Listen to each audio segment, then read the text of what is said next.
We're live. Steps up. And How's it going? Been a while. Hey guys. Oops. Pardon my man tits. Hi. Might as well. I would say hi everyone in the chat, but hi Randy. Is there nobody? Randy's with us? I gotta bring up chat now. Randy's gonna be on tomorrow. I can't wait. Yeah, it should be a good one. I'll make it for the. Sorry, I couldn't make the round table last week. That's okay. That's okay. We'll get you on another time. I refreshed. That was my fault. Oh, I was wondering where Michael went to. Up the Rumble, and then I realized, we're not live on Rumble. That's what I was going to ask. No. Are we on YouTube or just Rumble? Oh, okay. We're just on. Just the two. Let me check I YouTube. can't stream on Rumble right now, so Why not? I don't know. Technical issues. I don't know. Gonna have to Jess fly and in a meet Jess for and I that. were going to stream the one Friday, and I couldn't get it up on Rumble, and it was going up on the YouTube, but not on Rumble. So we ended up just streaming from her account that night, and then this is the first time like we've streamed, and since Months. Yes. I was going to say it's been a while. It's good to see you guys back. It's been an interesting few months for sure. I'm actually Sounds like I know you've gone through a work change and I haven't heard the whole story and I'm looking forward to hearing it, buddy. And I'm happy for you more than anything. Thank you, appreciate it. So about like in October, we got we're not going to share this news, but we got really bad news. And it just kind of set other things into motion, and then you tell what happened. Just saying for me, and then us, but mostly for me. So I wasn't the happy-go-lucky dude that my coworkers were used to seeing. But I still went to work every day. Still got my job done. Shit was still getting done. Still showing up. I just wasn't. I was in a tough spot. And my boss actually fired me the day before but the day before Halloween. He actually told me your attitude sucks, you're fired. So that was a Monday, October 30th. Tuesday I went and did something during the day, and then I went and talked to my boss. He called me back and was like, come on, let's talk. So then he brought me back that Wednesday. But it really opened my eyes to I used to think that I had some of the most solid ground to stand on at that place, like all the shit that I've done, all the problems that I've fixed, the people that I've covered. And it made me realize that, no, dude, like that's all farce. Like you don't have it like that. So that, she didn't even know about that until a little while later. And then it just kind of like, made me open I always knew I was going to have to do something else because I can't landscape forever. I ain't getting no younger. Your body can't. Your body won't handle that forever. What's up? The weather. I just got so tired of dealing with fucking weather, dude. Like having the weather depend. My paycheck depend on weather. Or my sanity depend on weather. I get it. That's what got me into all right, well, come the first of the year, I'm not going to smoke anymore because I'm going to need to be able to drop clean piss in order to get a different job. Been there, buddy. So I tried pulling a fast one. It didn't work out. I tried pulling a fast one in January. It didn't work out. So then I had to officially get my GED. Which it was a bit of a daunting task at first. When I first started it, it was I don't know. It was more intimidating than I was making it more intimidating than it actually was. It actually wasn't that hard. Oh no! By today's standards, I imagine it's a lot easier than it was when we were in school. I imagine. Well, the more I don't accessible. know. People that I've talked to said that the GED when they took it. I know people that's taken it, incrementally, at least in Ohio, through different points of time, and people are like, oh, well, I took it when it was easier because they said that when I took it, they said it was going to be harder. So it wasn't even that fucking difficult, to be honest with you. It was just, me and school never got along. Me and tests never got Dude. along. You and I are very similar. I mean, how many times you hear me say like I'm stupid compared to Paul, and that's how I feel. Like I would be intimidated by having to take a GED at 44 years old personally, but that's just who I am. Like I don't like. But Right, like, and I'm the opposite way. I always tested well. I Yeah, didn't. you're like Jesus' school. chosen son. We know. I never liked school. For me, it was Yeah. mostly like the social part that was awkward for me. But I always tested well. Yeah, that's how I was. So I ended up, getting my GED and then hit up the place again and was like, hey, is that, and I know someone that works there. It's kind of how I got in January when I filled out the application. That's how I got a phone call so quickly, because I let a friend of mine know that I put an application in.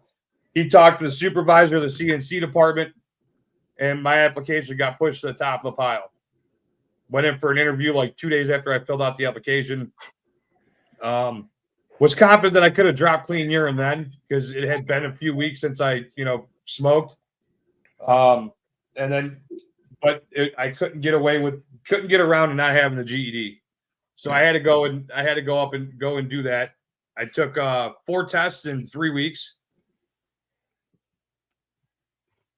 Yeah, first.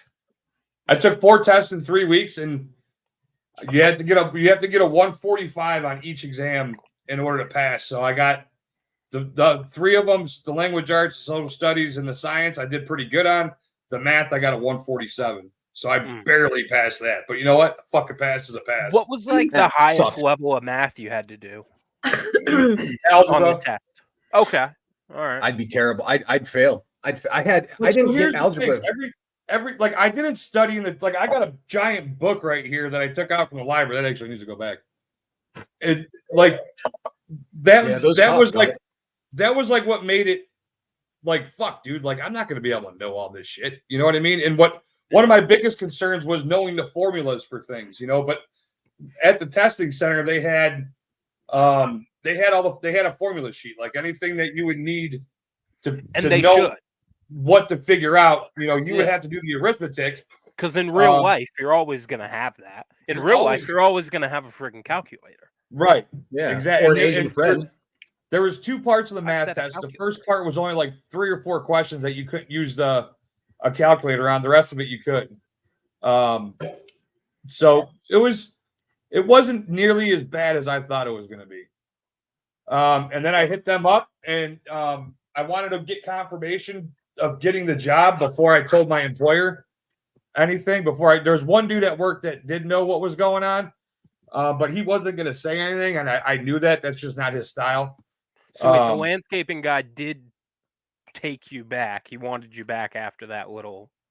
Yeah, it was a day, and and you toughed it out with him over since then. Right, and what's the fucked up thing is he brought me back for the conversation on Tuesday, for the conversation on Tuesday, and was like, well, winter's coming up, and you'll be beneficial for that. It's like, dude, what?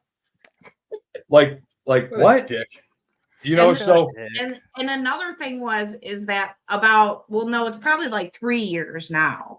The summer before you guys came here, 21. Yeah, before we all met, Adam gets offered jobs quite a bit. And he got offered a job to do waterproofing. And he kind of went, just easy work. Like I could dig along, that's easy work. But it's still outside. So he went to his boss and kind of went off a little bit, and his boss gave him a raise and then promised him 2 large bonuses at the end of the year, and then shorted him on one of those bonuses, or both of the bonuses he shorted him on. And then for their Christmas vacation that he makes them take, he didn't pay them for Christmas vacation this year. How long have you been with that guy? Since I was 20 years old. Holy fuck, what a dickhead. So and he's dealt with drunks and drug addicts, people just not showing up to work, and then they come back to work, and it's like, whatever. Never once has any of my homeowners ever tried to call the company's office and say, where's the guys at? It's 10. one of his customers pretty much paid for all of our food at our Niagara Falls. Our inaugural Niagara Falls trip. He gave us well, that was an interesting job because like we showed up to do one thing, and as I started, digging and prepping to do what we showed up for, there was all kinds of problems that we found. And instead of having to sub all that shit out, I fixed it. I waterproofed part of his house. I redid most of the drain work around his house. I redid his shit pipe, going out of his house. Like I did so much extra work. That job was probably a $60,000 job and ended up being almost $185,000 by the time it was all said and done. Yeah. But I didn't get anything. Right. All my know-how, all my experience made it so all that money stayed in house. But I didn't get anything for it, But the dude was, the homeowner was just impressed with my problem-solving skills. And anytime something came up, I might not have had a plan right away, but I had a solution. By the end of the day or by the next day we got there or whatever. And yeah, he gave I can't even remember how much did he give us? Like $700. It was like, yeah, I wanted to say $700-800. He gave me $700. He gave Steve like $500, and he gave the 4 Mexicans that were working with me a few $100 each. The chicken cookers? Yeah, the chicken cookers. Those dudes made the best fucking chicken I've ever eaten. The one dude, so they're actually in Florida right now, down by Shannon. And he sent me a picture of a grill last week with a bunch of chicken legs and beef ribs on it. I have to come down there and get some, Like, I want to go back to Florida. That's what we should do next. We should take a Force Mommy trip to Florida, all of us. Go stay. So yeah, I got confirmation Monday, the day of the eclipse, that I got the job, and orientation was supposed to be the 22nd. So I was going to give him a 2-week notice, but when they confirmed that I had the job on this past Monday, they're like, but orientation's now the 15th. So I was like, well, okay, well, let me talk to my wife and, see what's up. And I emailed her back and said, I'll see you the 15th. Went into work on Tuesday. And that was like our Monday. So I usually go in my boss's office in the beginning of the week and get the rundown of the week and what's going to, go down. And just practicing Newton's law of physics. I'll start tossing mine. He went and told me everything that was going to happen. I'm like, all right, that's cool. Hey, Friday's my last day. Nice. So I only worked Tuesday, Wednesday. Yesterday was all shitty. So he called everybody except for the one new guy and me into work. And today being my last day, I just got up and went to work. I hit the factory reset on my iPhone last night. So that was nobody there except for my one buddy, Steve, has my new phone number. So I showed up. Everybody was shocked. He's boss man's like, oh, well, I texted you and, said you didn't have to worry about coming in today. And I'm like, oh, right on. That's cool. Because I wasn't going to anyway. It was all rainy and rainy and shitty like it is there right now. They've got leaves falling on their internet. Paul would come in to the chat right at that moment. You cut out for a minute there. So yeah, technically right now I'm unemployed until Monday. Orientation starts Monday and we shall see. Man. I'm so fucking happy for you, brother. I am too. It's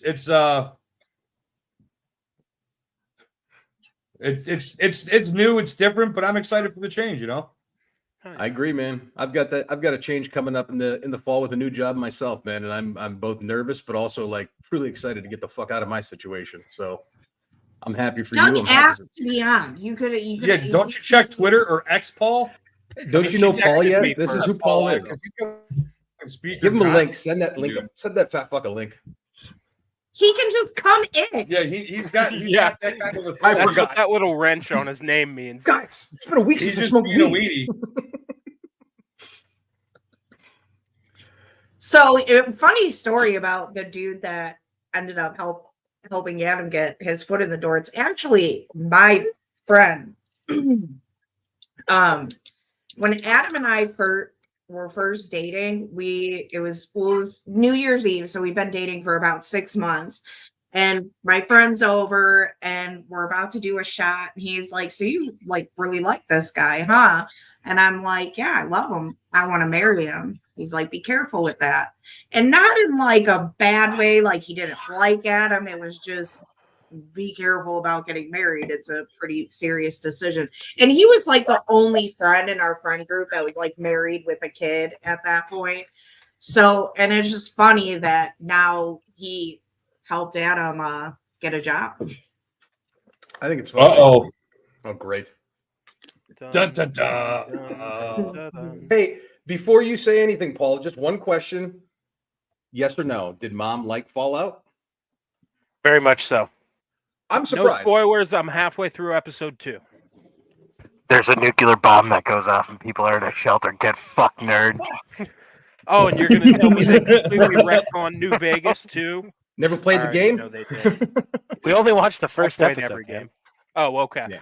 Yeah, Hey, we're going to so- do it week by week. I'm so sorry to hijack this event, and I don't know what I missed, but I came in on the tail end of 15 Adam minutes, buddy. telling his leaving, and I don't know the whole story. I have a couple shout outs for Adam I want to say. Hey, brother, seriously, I'm happy that you're making a move. It sounds like it's for the better. I don't know where you're going, but more importantly, I don't know how public this is. I know that we talked about it privately, and I don't check X that much. Go fuck yourself, Adam. The thing I really want to say that I'm proud of is my boy Adam is a high school graduate, and seriously, that shit is fucking awesome, brother, and I'm really fucking proud of you. Appreciate it, bro. Hell yeah, dude.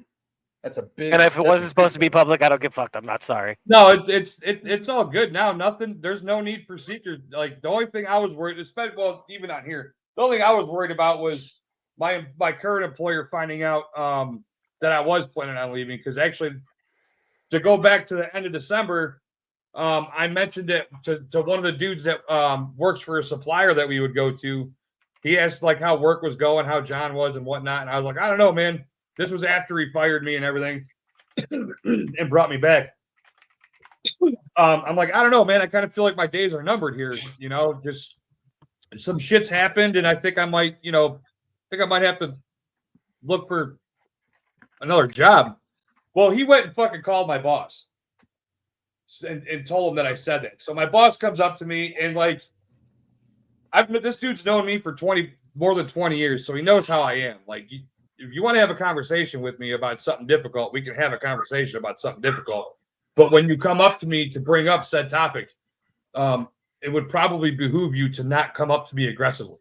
Because if you come up to me aggressively, then I'm going to be aggressive back. And I guarantee you I'll be more aggressive than this motherfucker. You know what I mean? So he's like, he came up all aggressive. He's like, after everything I've done for you, you're going to look for another job. And I'm like, what? Huh? What about like, dude, my fingerprints are all over this empire that you built. Like you wouldn't be where you're at right now without me. Like, so don't give me this everything you've done for me. Like, I'm willing to, meet you halfway and say we've done plenty for each other, over the past 20 something years. Mm-hmm. Number two, you just fucking fired me 30 days ago. Would I be a fool not to like think of another plan? Literally. Like, It what happened once, it could happen again. you know what exactly? So, and part of me thinks that's why he took it so well. Because honestly, dude, this week went so smoothly. I was shocked. Granted, it was only 2 days of technical work because of the weather and everything. But that's also another reason why I want to get out of this business. Like we missed a beautiful day on Monday because of a fucking eclipse. Like that happened at the end of a day. So we missed that day, and here's 2 more days this week that we missed because of rain. Now I don't have to worry about it. Right. That's awesome. So Where are you going? Where are you going? Because I knew we I'll talked be about running this a months ago. CNC machine at for Emerson. It's Emerson Corporation, which is Rigid Tools. I'll be the pipe wrenches that you see in Home Depot and hardware stores and shit. I'll be making those. He's going to start his career All as joking a aside, I'll amateur fucking magician. start buying Rigid Tools if it means I'm supporting my boys over in Cleveland. Yeah, it's the hour the base. We're There's a all base. bunch of rigid There's a tools base around rate here. that you make. That's it. That's what you make if you go in there and just circle jerk and bullshit and talk to people. Or Yeah, it's time if you go over. oh yeah, you get incentive. It's incentive based pay. Piecework is and my favorite, man. Piecework is so awesome. Essentially, the more you make, the more you make. Yep. Like and one of When he went, he was so funny when he went in for the interview and they told him like, okay, like this is what you have to do, and then if you do make more, then you make more, and they were like, the most somebody makes is X amount on a day or whatever, and Adam comes home, he's like, so that's the number I have to beat. That's the number. But there's a quality control, right? yeah, Like, every you can't every make few 600 pieces, pieces you of shit.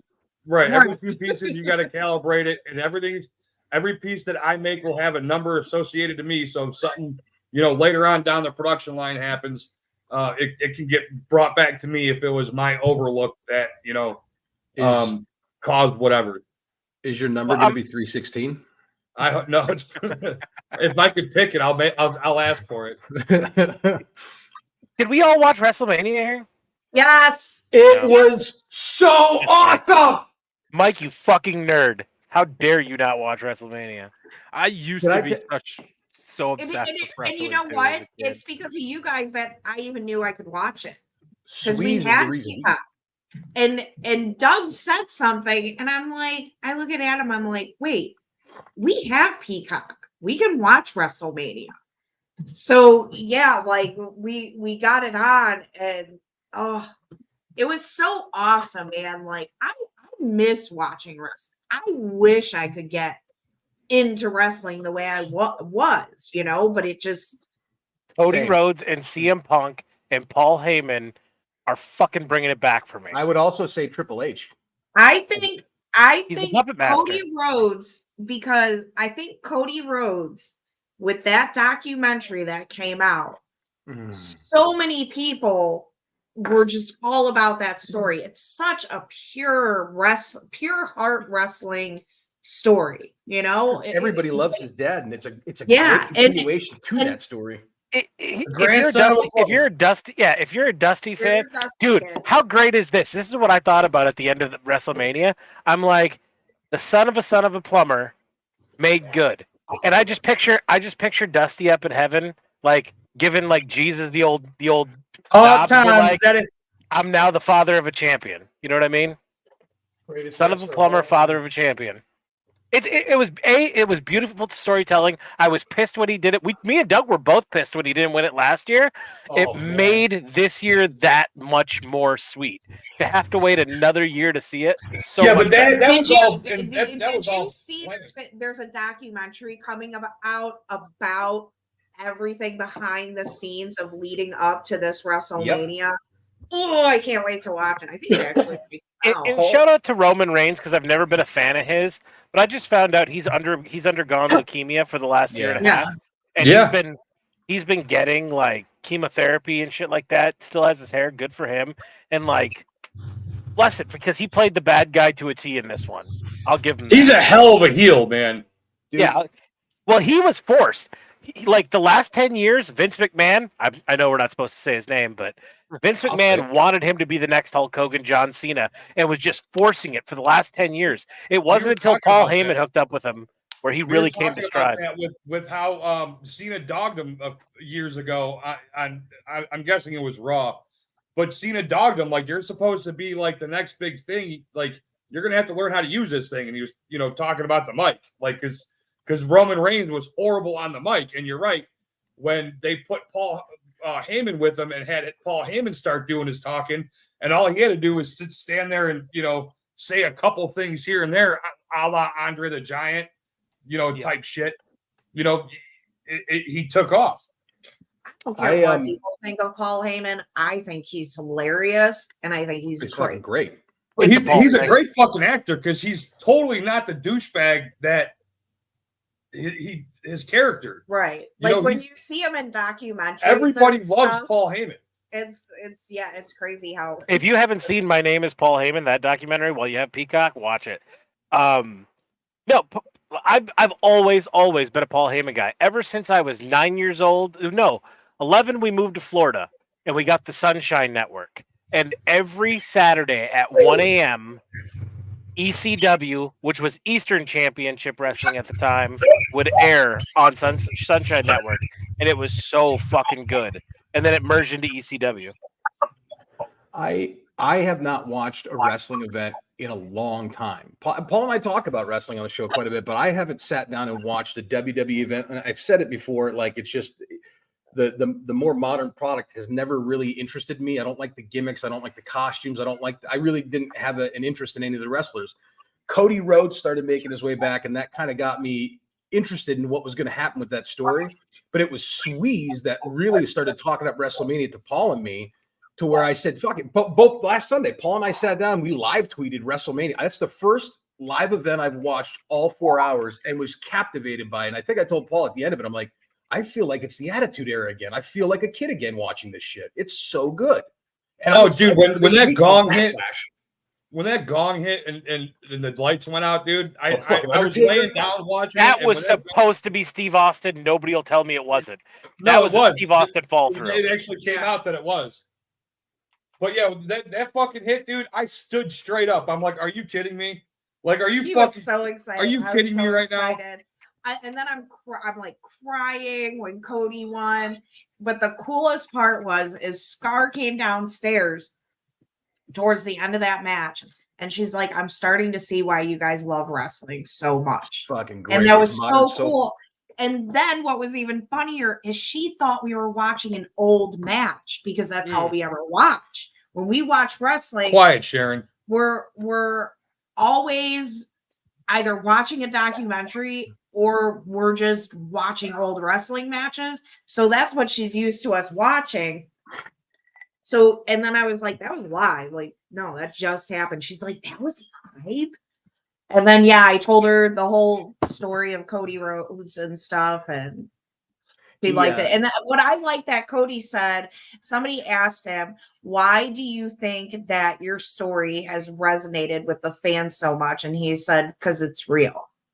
It is. And that it's so true because it's real, and it really hit the heart of wrestling fans, both old and new. I saw so many people because I'll watch I don't know if you guys follow like WrestleMania and stuff like that on YouTube. So I'll watch that stuff. So I do kind of keep up with wrestling. I just don't actually watch it. But I saw so many people in the comments saying, I haven't watched wrestling in years, and I watched this. So one of the reasons why I back when the internet like exploded, you figure back then that wrestling is going to have a hard time like keeping the lid on kayfabe. But I think like maybe it's like the Triple H era or whatever, but I think they've done a really good job of like towing the line of the internet of embracing it, but still trying to be traditional with wrestling, Sure. and I think when Go ahead. I think when we went from the Attitude Era to the Ruthless Aggression Era, and then more and more people like, because that was with Ruthless Aggression, that was when people like really started having the internet, at the touch of, in the palm of their hand. Oh, yeah. And I think when Stephanie was running shit for a while, they went to like a PG type thing. I think it took a hit, but I think that they have really embraced, the internet in a way to benefit them, also while being traditional with keeping shit under wraps. Sure. We were talking about Cody and that. Like, I'm excited for Sunday because they're doing Backlash Live on Peacock out of France, and he posted a poster. Cody posted a poster on Twitter today or yesterday saying like the start of a new renaissance or something like that. I'm like, it got me even more excited. I'm like, holy shit! I never thought I'd be like brought back into wrestling, and I am. We now. Like, I'm gonna start watching it. he got YouTube TV just so we can watch the Raw after, because we watched WrestleMania. I'm like, we gotta fucking watch Raw tomorrow now. Yeah. Like after, and then it's looking like it's going to be The Rock versus Cody Rhodes Next WrestleMania. at SummerSlam. SummerSlam. Oh, SummerSlam. And SummerSlam. guess where that's at? SummerSlam is in Cleveland. Ooh. So we're thinking about going. Good luck to spending SummerSlam. $700 on a ticket. Like we'll be in the nosebleed. I used for now. If I'd we still do want to that- go. I would love to see Cody and Rock. Dude, I can't wait for Punk to come back because I think that Yeah. Punk and Rhodes are my two favorite wrestlers in the last decade. So here's the thing about Cody Rhodes. Take the dusty stuff out of it. He was brought up in WWE because of who his father was. He got the job that everybody wanted right away. And I'm not saying he was handed it. He worked hard even as a young guy, but he floundered, and like they And never gimmick gave him after an gimmick. opportunity. It was his polka dot cross to bear. You know what I mean? With his last name in WWE, when they made him Stardust, he really went through depression. And he went to them and begged and said, "Please, I want to do something else. This isn't me. This isn't what's going to make me big." And they said, "No, this is your path. You're stuck in it." And he said, "Just let me go then. Just Helen, let me out of my contract. Don't pay me. Let me walk away clean. I'm not mad at you. You're not mad at me. Let me go New on." Japan. And then he traveled the world on the New independent Japan, circuit. Ring of Honor, New Japan, Ring of Honor. Fucking, Impact. he did small fucking house shows with like 20 people in Scotland to better his craft, and then he built AEW. Like Which there's is not tanking. enough credit. Like, but he's the one who started that fucking fire. That No, is I the agree. biggest competition.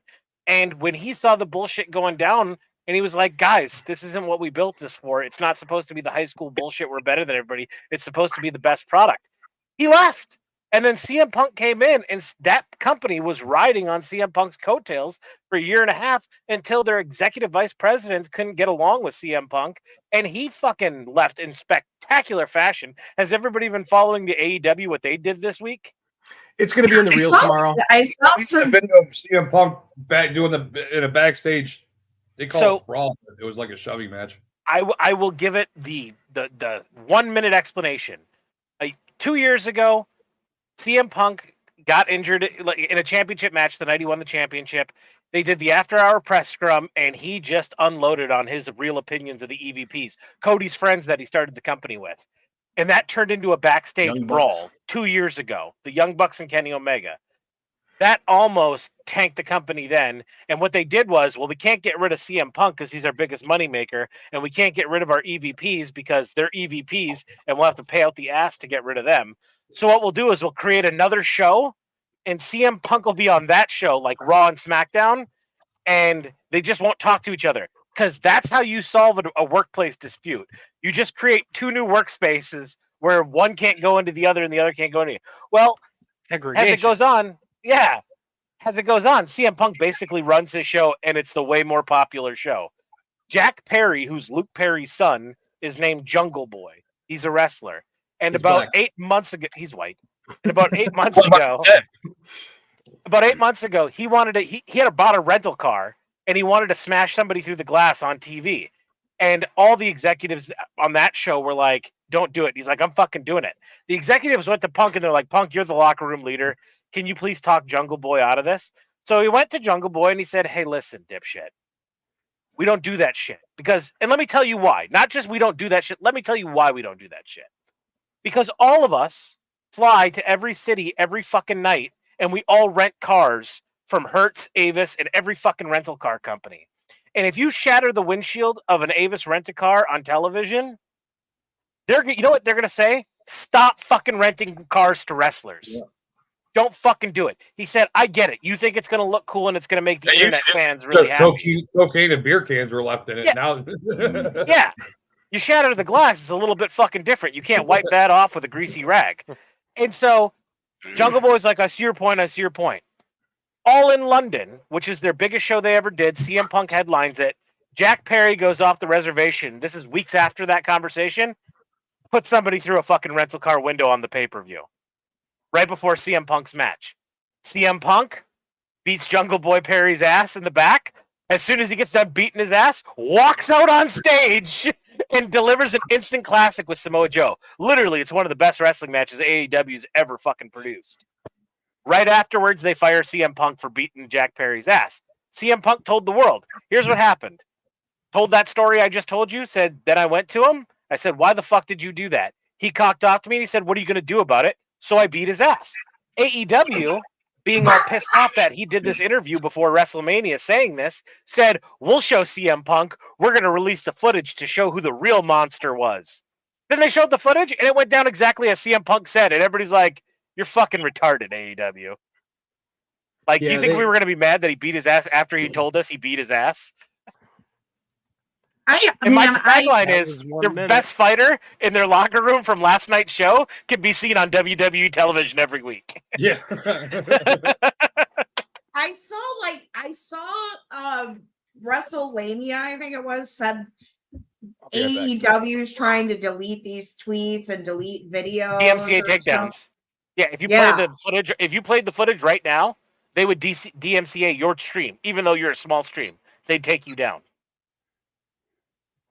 Want to test it? I'll play the footage. Oh.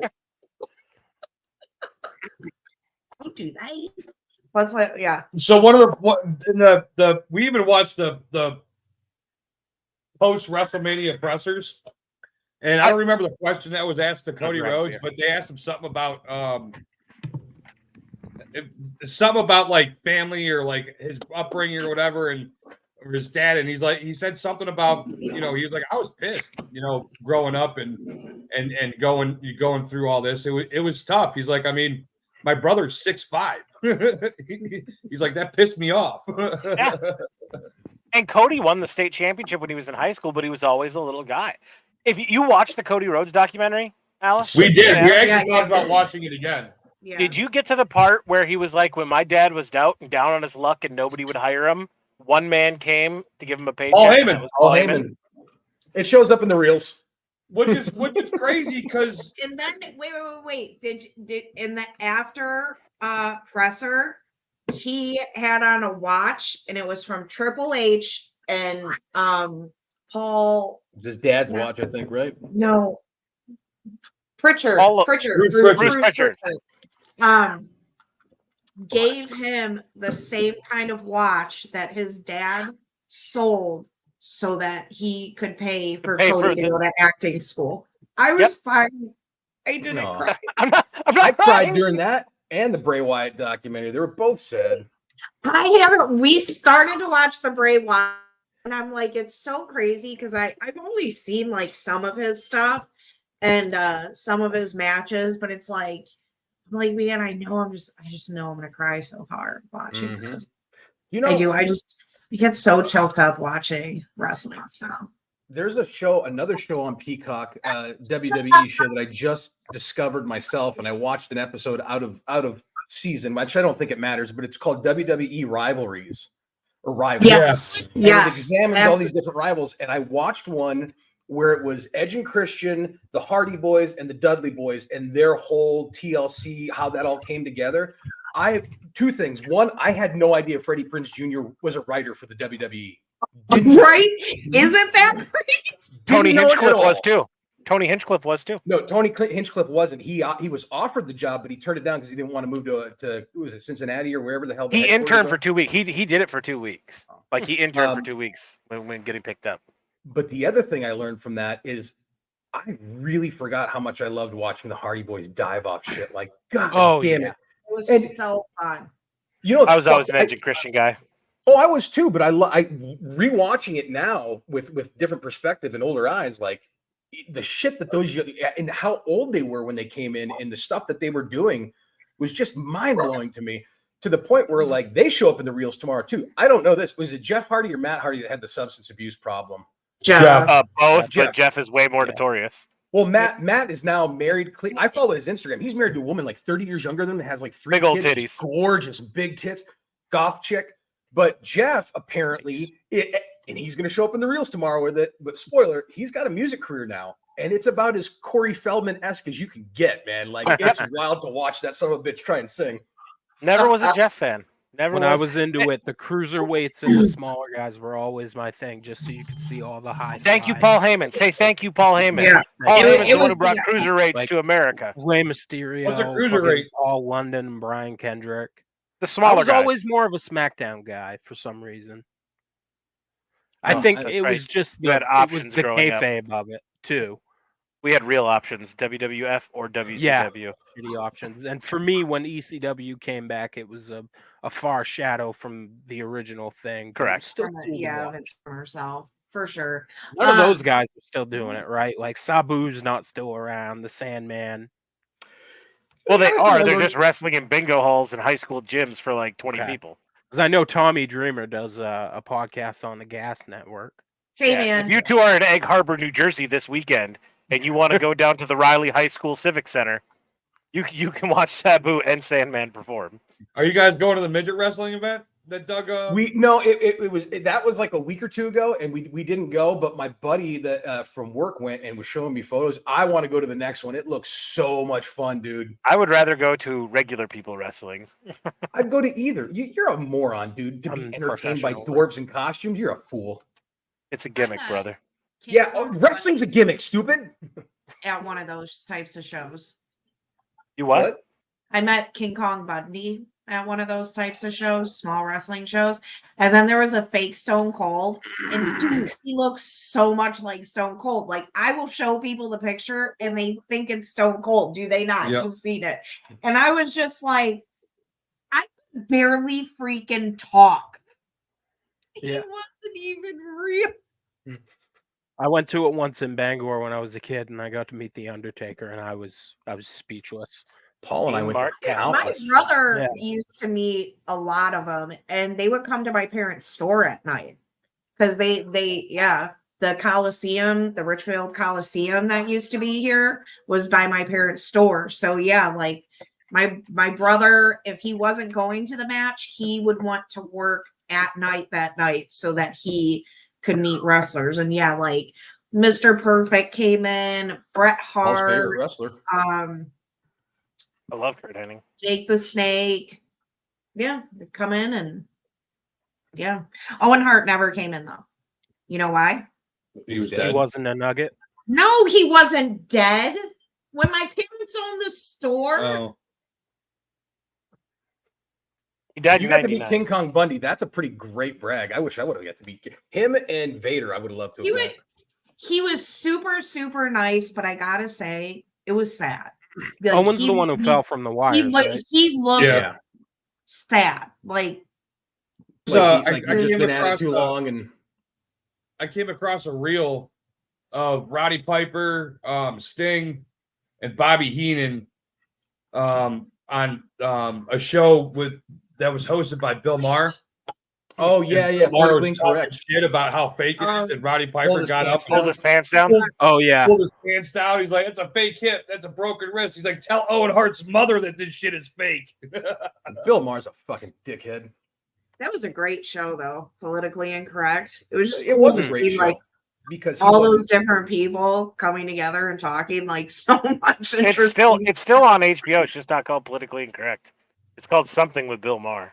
I can't remember. Yeah, and Yeah, not- it's- We're talking it's- about funny anymore. It's It's political Put now. the dude from Law and Order to sleep in a fucking guillotine chokehold. What's his face hitting John Stossel? Yeah, Dr. Death. Hitting John Stossel. And then he was pissed at Vince McMahon because Vince McMahon like told That was a told him show. to do it, That was on and A&E. then he got sued by John Stossel. Wait, What's the John Stossel. He Between the did ropes or something? 2020. He was big on 2020 when we were kids. Like he did the investigative journalism for 2020. John Yeah, and then he Stossel moved is to- referenced Hey, in Mike, the musical Moved Rent. away from it as he became more He libertarian. must have had something to do with the AIDS epidemic, too. Wait, what? I said I mean, John John Stossel was Stoss- referenced in the musical Rent, I always so thought it he was must have Africa. also had something to do with like AIDS. He in did. New He York. he was like the last real great investigative journalist. Like Okay. Yeah, and then he started going after like government and stuff, and it was awesome. And Barbara Walters hated him. Like, how dare you have different opinions than us? Oh, she hated Norm Macdonald too. She hated a lot of people. shout out Norm. Even though you're not Dude. with us, brother. Even though you're The not reals. with us, brother. No, but he was The dancing in reels heaven tomorrow are yesterday. going to be so Norm heavy.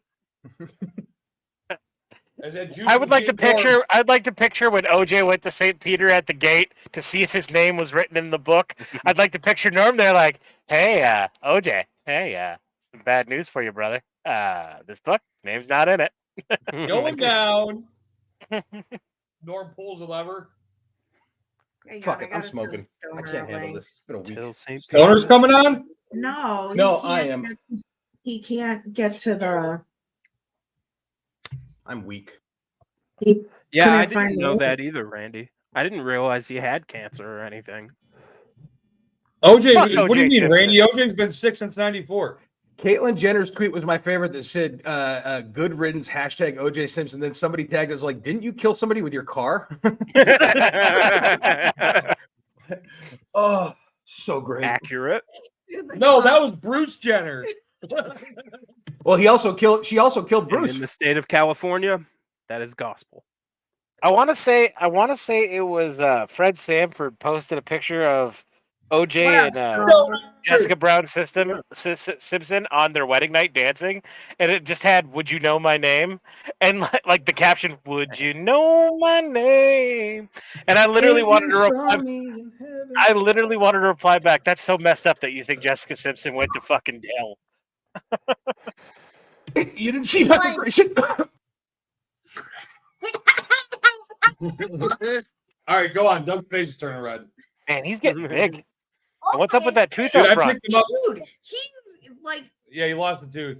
he had Looking like his been dad. so little for like a while. So when we were going to Niagara Falls, I'm like, we gotta get him new pants. Like, you know, he was like starting to look like he was waiting for a flood, right? You know, so we get him new pants and stuff, and then like last week he put on a pair of them, and I'm like, didn't we just buy those for you a few months ago?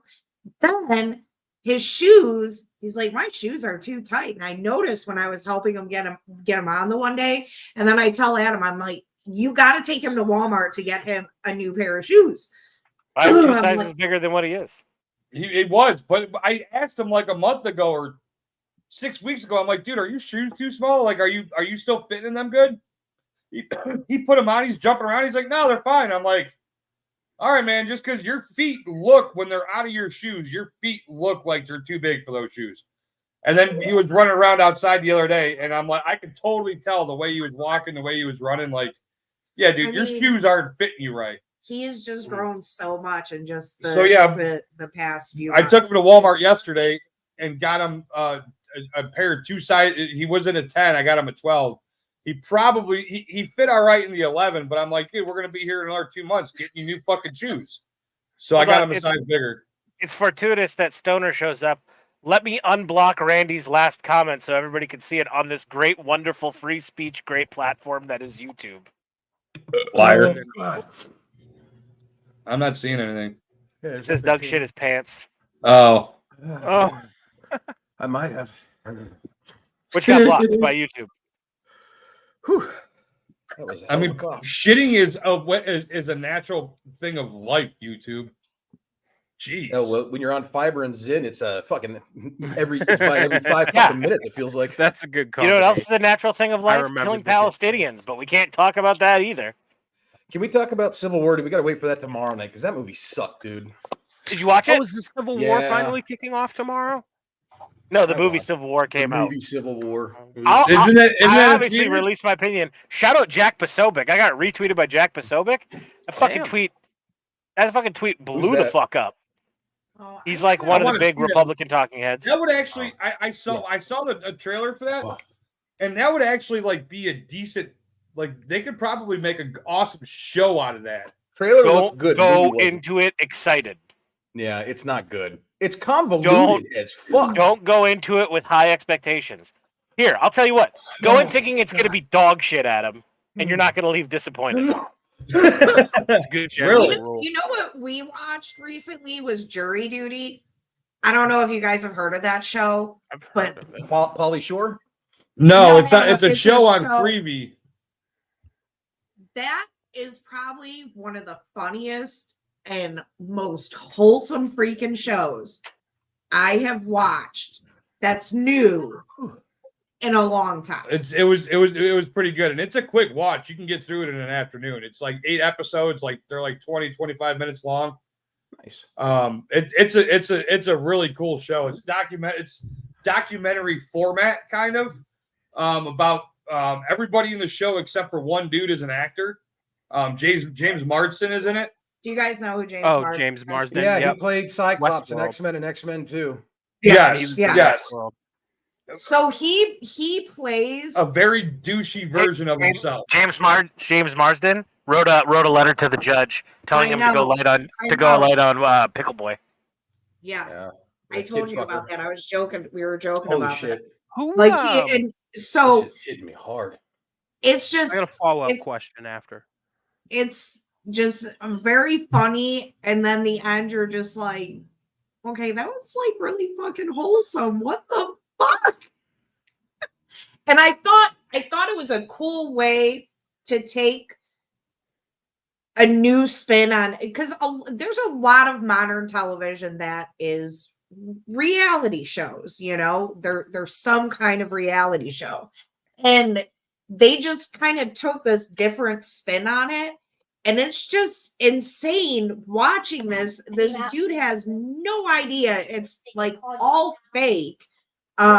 But yeah, it's a great show. I don't really recommend too many like newer shows, but yeah, I would most definitely watch that. We actually watched it again with Hex when he was over the one night.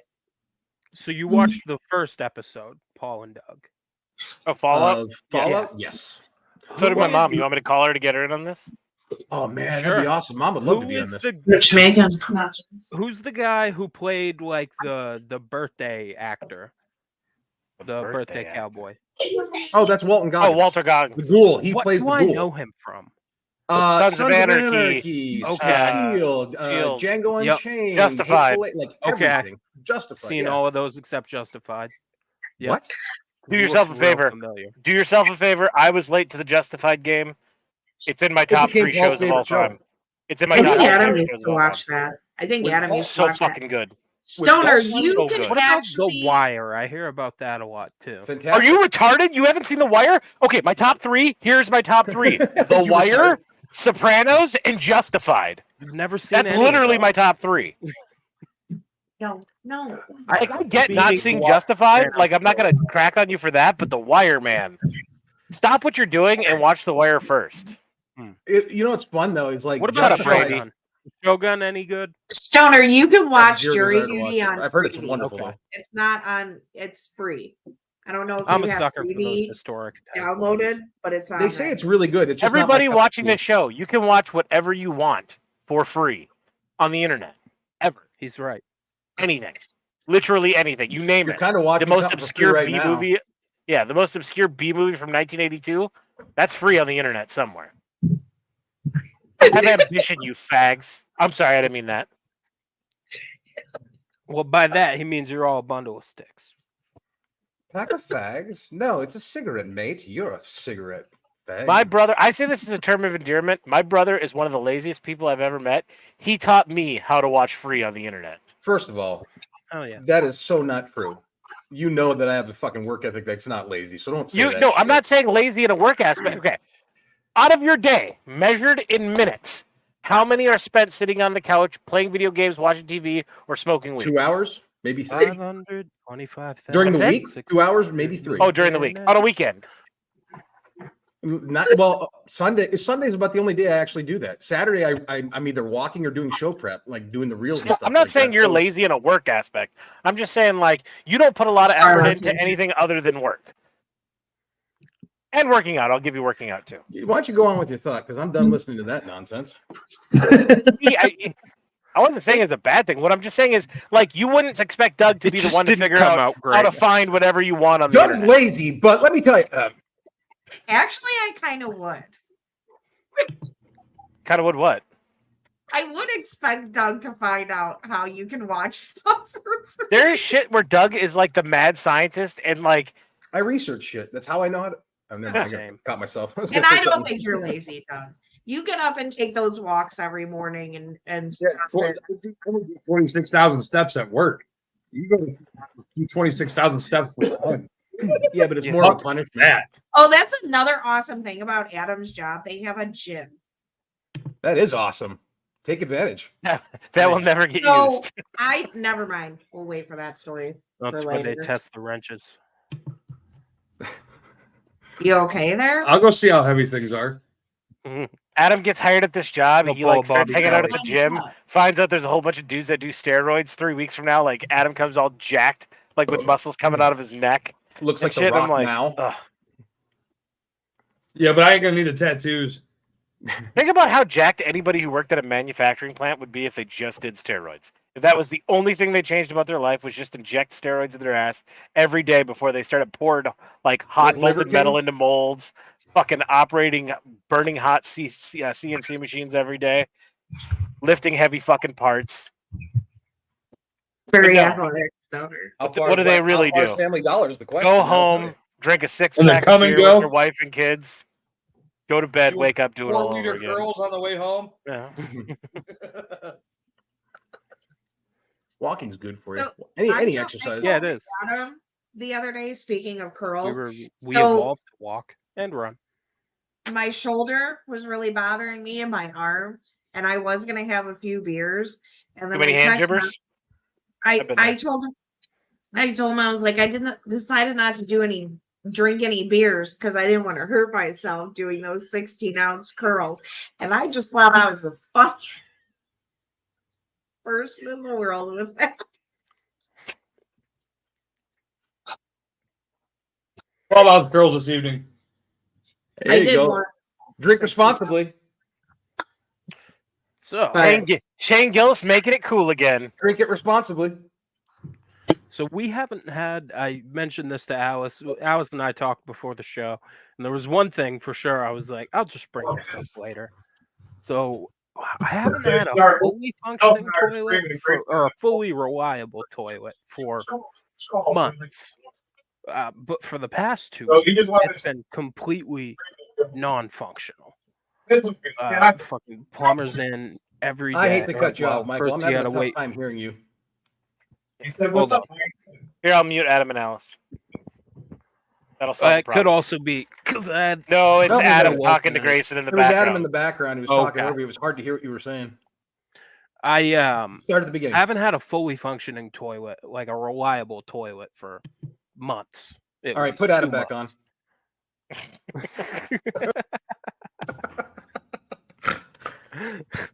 Okay, so Well you haven't had a done. functioning toilet in months. So what have you been doing to use the bathroom? But for the past couple of weeks, it really hasn't worked at all. Like it doesn't For the flush? past couple of months, what it's been like is like you can use it and flush it, but you have to wait for the water to drain slowly, and it's not going to take any of the solids with it. They just kind of You know they sell disperse toilets, right? Eventually, yeah, we had the toilet replaced. They've Okay, done so it's the pipe. they've It's the done a plumbing. lot, but since the plumbers have showed up, because we had to wait for the landlord to get a hold of them because that's his deal. The first day they went 52 feet into the line and it was still clogged, and the guy said it's the worst clog he's ever seen. And yesterday they went 160 feet into it, and they said it's still clogged. And What at are they this pulling point, up? What are you flushing, dude? Just shit and toilet paper. Dude, They said you're what's built for it. coming out looks like clay, but I mean, I assume that means it's just like compacted shit. When But they in said 90, at this point they're so far into the line that like it's clearly the town's problem because we're way into the town part of the line at this point, and now we have to wait for them to get the town to do something about it.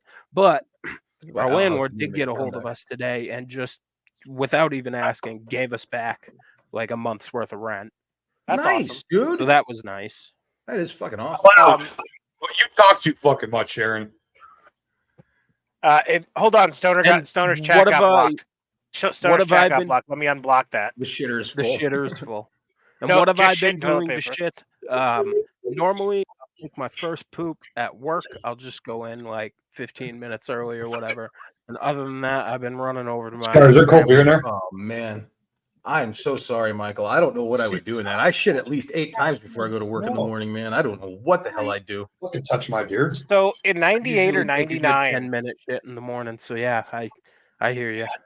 in 98 or 99, we had the same issue at our house in Florida where like water was coming up through the showers, the shitters stopped flushing, and they hired a plumber. My dad hired a plumber to get out, and this guy pulled out, no joke, like 20 feet of women's used tampons, and that was the day we found out my mom, for like the Flushing first it. 40 years of her life, was flushing tampons down the toilet. That's wild. Make a dollar, boss makes a dime. That's why I think it's company time. Yeah, shitting on the clock's awesome, Mike. Yeah, I agree with Randy. I do it a lot just to kill time at the The end boss of the day. sucks though. Like if you're In the broom closet, Doug? there's like Well, a today was a broom 5 minute closet because my belt broke. there's like a 5 minute grace period on clock in and clock out, and if you clock in anywhere outside that and you don't give them like a piece of paper justifying why signed by your other supervisor, then you're gonna get a talking to, and he's just gonna manually adjust the clock back, which Oh, I'm man, pretty Stoner, sure is nobody's illegal. ever gonna see your sweet fucking shitter monologue post because it's blocked by YouTube, and I've decided I'm not unblocking you Cut people anymore off, dude. on this great free speech platform of yours. Hi, Daniel. Hey Daniel, when's dinner? So how do we start talking about poop? St. Michael. It was something The- I was The talking snowstorm? to Alice about. We would have been Before done the with it show. if we didn't have to fucking hear the same first 5 minutes of the story because your loud ass was talking over him. So, You know, it is their funny show, Paul. story Look about But work also sucked this We're week, guests. so there's that too. So we'll be out somewhere, and Adam talks like just so freaking loud. I'm like, dude, not everybody in the store needs to hear our conversation. And sometimes he'll say stuff about people. So Shannon, the one I'll be with Scarlett, and she does the same thing. And I'm like, girl, you need to turn the volume. So Monday she I went say that to to people I'm with to constantly. the town, had an eclipse like festival.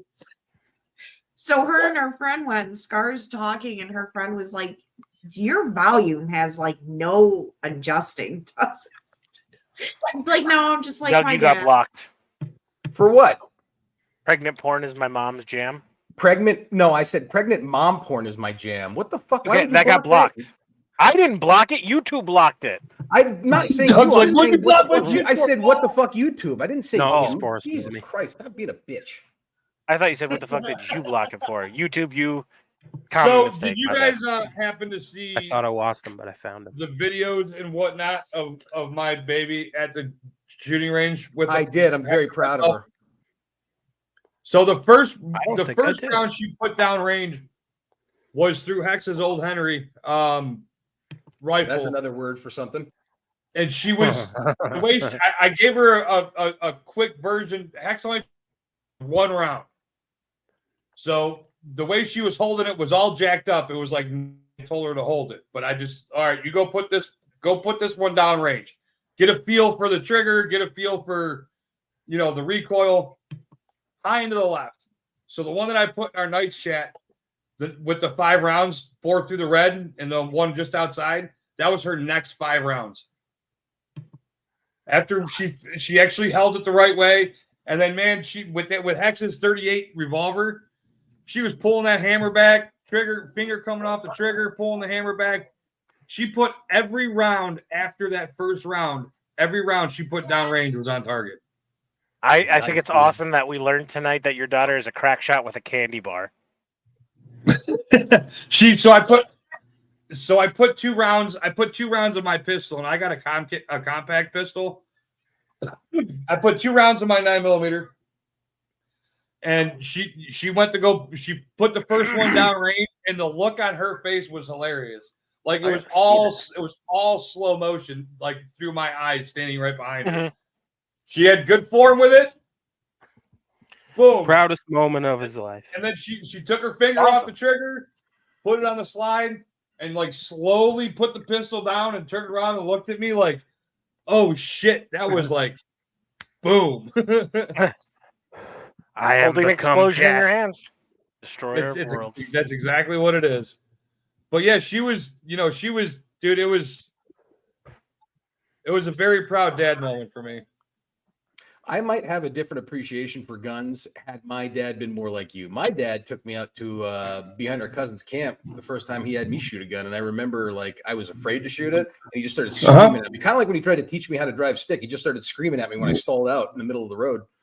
You're dead, Doug. You're dead. You got to uncock the gun. She was definitely afraid at first, but once she, then she, even with that rifle, man, she started she started hitting that lever and flinging rounds out, and it was. And then we ran out of 38. We probably put 150 rounds of 38 downrange, and then all we had left was a 357, and we didn't even tell her that we put 357 in the rifle. It was just here we were like 5-6 rounds in at a time for her, but and then eventually it got to the point where we weren't even bringing the target closer for her. We were leaving it at all as far down range as it could go, and she's still putting rounds on target. It was a sight to behold. Nice. Hell yeah. She'll be doing 3-gun competitions in a year.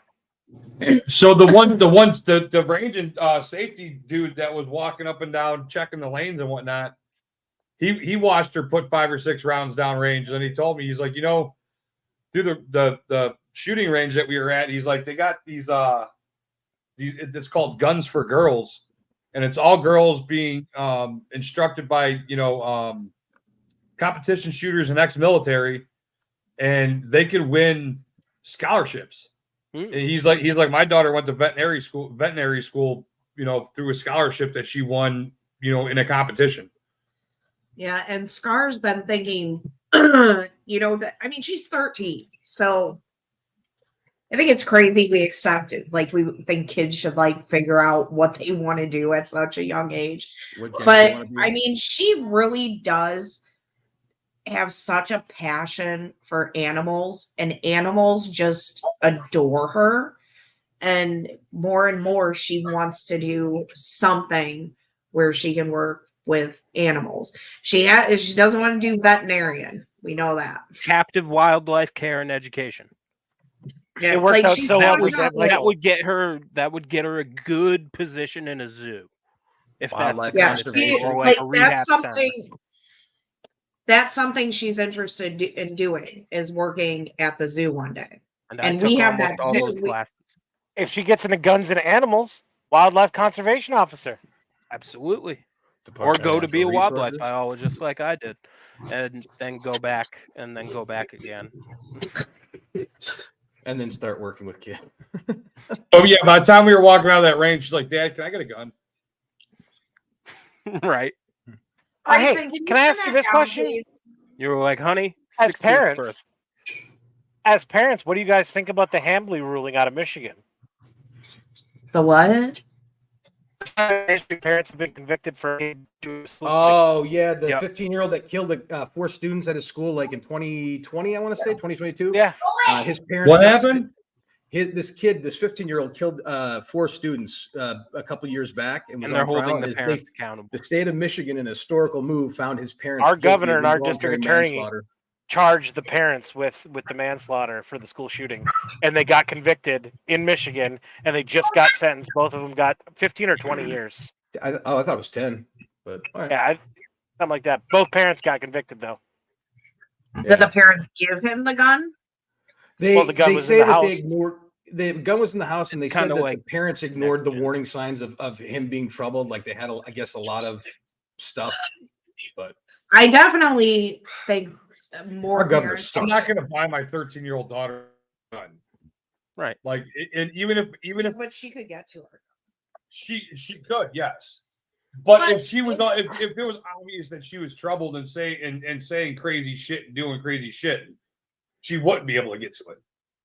I Yeah. watched. Like if this all was the a few cats years always ago. congregated to her and just stuff I- like that. She would be a crazy cat lady with a 380 and a fucking 14 cats.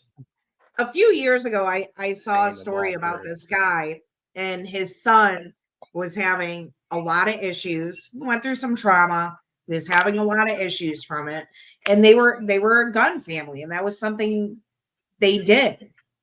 And he told his son, "The guns are going to be locked up. The only time you're going to be able to go shooting is with me, and that's it." And he was like, "I'm not doing this to be an asshole." He's like, "I'm doing this because I care about you, because I don't know what you're going to do, and I'm scared for you." He was like, "But I don't want to take those times we have together away and I still want you to go to the range with me and go hunting with me. But the way he was acting, and part of him was like, it wasn't even just that he was scared that he was going to hurt somebody else. He was scared his kid was going to kill himself. Yeah. And I understand that. And I understand that. And I think that's And great. that's I think that's great parenting. Yeah. I think that's Right. great parenting. Well, But- it goes with what Adam just said. If you see your kids having issues, but I don't know about charging them with manslaughter. That's where my juxtaposition to this, because you guys, anybody who says, well, they should be charged with manslaughter. Okay, dumbasses, because when your son gets drunk at the age of 16, gets behind Yeah. the family truckster and rams into somebody, we're one step away from the parents getting charged with the DUI manslaughter. And that can become a very That's the slippery road we're on. slope. Do you want to lock your neighbors up and put them in a box for something they didn't do that their child did? Like, do I manslaughter? No. Do I think that there's something else that they could be charged with? Possibly. From the little bit that I know, Negligence? probably. You know, so like just recently, Is Mr. Anarchist advocating for the government to be involved in something? No, a private like court. it's more. I mean, do I think if you kill somebody, the government should arrest you? Yeah. Do I think if you hurt one of my family members, I'm not going to call to hurt you? No. I have the means, no. I'm not. We're on YouTube, so no, I'm not going to. But manslaughter, no. Let's. You know, like so. Just If recently, you were to write a here- book, it'd be a plausible plot line. just recently here, a toddler got shot in the chest, allegedly by a firearm that was left on a workbench in a garage, left loaded, that fell, discharged, and hit the kid in the chest. And like that just sounds funny to me. Like I don't think that's like might have the firearm fell off the bench. Sure. Is that what discharged it into the kid's chest? I don't think so. You know, like why are you leaving a loaded like people in the What kind of comments gun? section on the My news first story, question would be, what kind of gun? It was a pistol. Okay, was it a semi-automatic? Was it a revolver? Yeah, and one was in the chamber. There's a story behind. So Why? people are like, oh well, Oh, why? now I want Who pizza. has a loaded gun while you're at home? Now I feel like everything that is at your home is everything that. So Did you see that? He was gonna try and hurt. So, like, I'm thinking, like, well, I'm laying on my couch right now with a gun on my hip and one in the chamber. Like, why are you going to carry a gun if one's not in the chamber? Now, when I take my gun out of my holster and I'm done, I'll take the mag out. I'll take the one out of the chamber. I lock the slide back, and it's on my dresser. I've But seen my him do it. kids know not to touch my shit. Now, if they were showing signs of if Scarlett was going nuts and saying all kinds of crazy shit, I put it higher on the shelf. put a little higher up. Grayson will touch my pistol on my hip with his foot. He'll just be like, "Oh my god, I just touched your pistol, Dad. I'm sorry. I can't touch that." The best is when we were at Cedar Point. That was fucking great. He comes up to give me a hug in line for a roller coaster, and he's like, "Wait!" He lifted up my shirt. He's like, "Dad, where's your pistol?" Son, I'm not. I can't have that right here. You know, so like, but like, Is that's- the anarchist following gun laws? It's private. It's private property. I'm following private property laws. Okay. What? Oh, It's their property. If I don't like their laws, I don't have This to is- go. This is the same guy who, before Ohio legalized no permit concealed carry, he sat here on one of his streams and said, pulled out the U.S. Constitution and said, "That's my carry permit." Goddamn straight. But it's don't worry. I'm sure we broke Cedar some of their. Point's private That's property Cedar rules. Point's rules, not the it's state their law. constitutional right to have We the what people. they do and don't want on their I have private. my gun everywhere. Everywhere I shouldn't carry a gun, I have my gun. If I don't have to walk through security, I got my gun. Cedar Point, you have to walk through metal. They take my fucking dude. I lost a pocket knife because of Cedar Point. Do you carry your guns on school property? That's why you should go to see what happens. If when I'm hasn't had to be I'm on literally school asking property. Adam to admit to a felony on his stream. so like into a school, no. Stop. Into We don't a go to school, no. We don't go. Well, to first school. of all, we homeschool. That's Second what I of all, said. again, go walking through most schools, you have to walk through a metal detector. Do you guys got metal detectors at your home school? No. We do. You here. have to walk through a metal detector to get on school grounds Oh, because hopefully. you live in an No, you area have where to walk there's on the school urban ground. youth. No, you have to walk through a metal detector to get into a school. Or as our not to president would walk call on it, a school racial ground. jungle. Talk about this anymore. We're gonna get Alice caught. is like, these fat fucks are gonna get me canceled. Alice, don't worry, I'm in the same boat. There's a lot of stuff. Hey, I wanna Paul talk hasn't about, even but I don't said wanna get fired. Go to bed.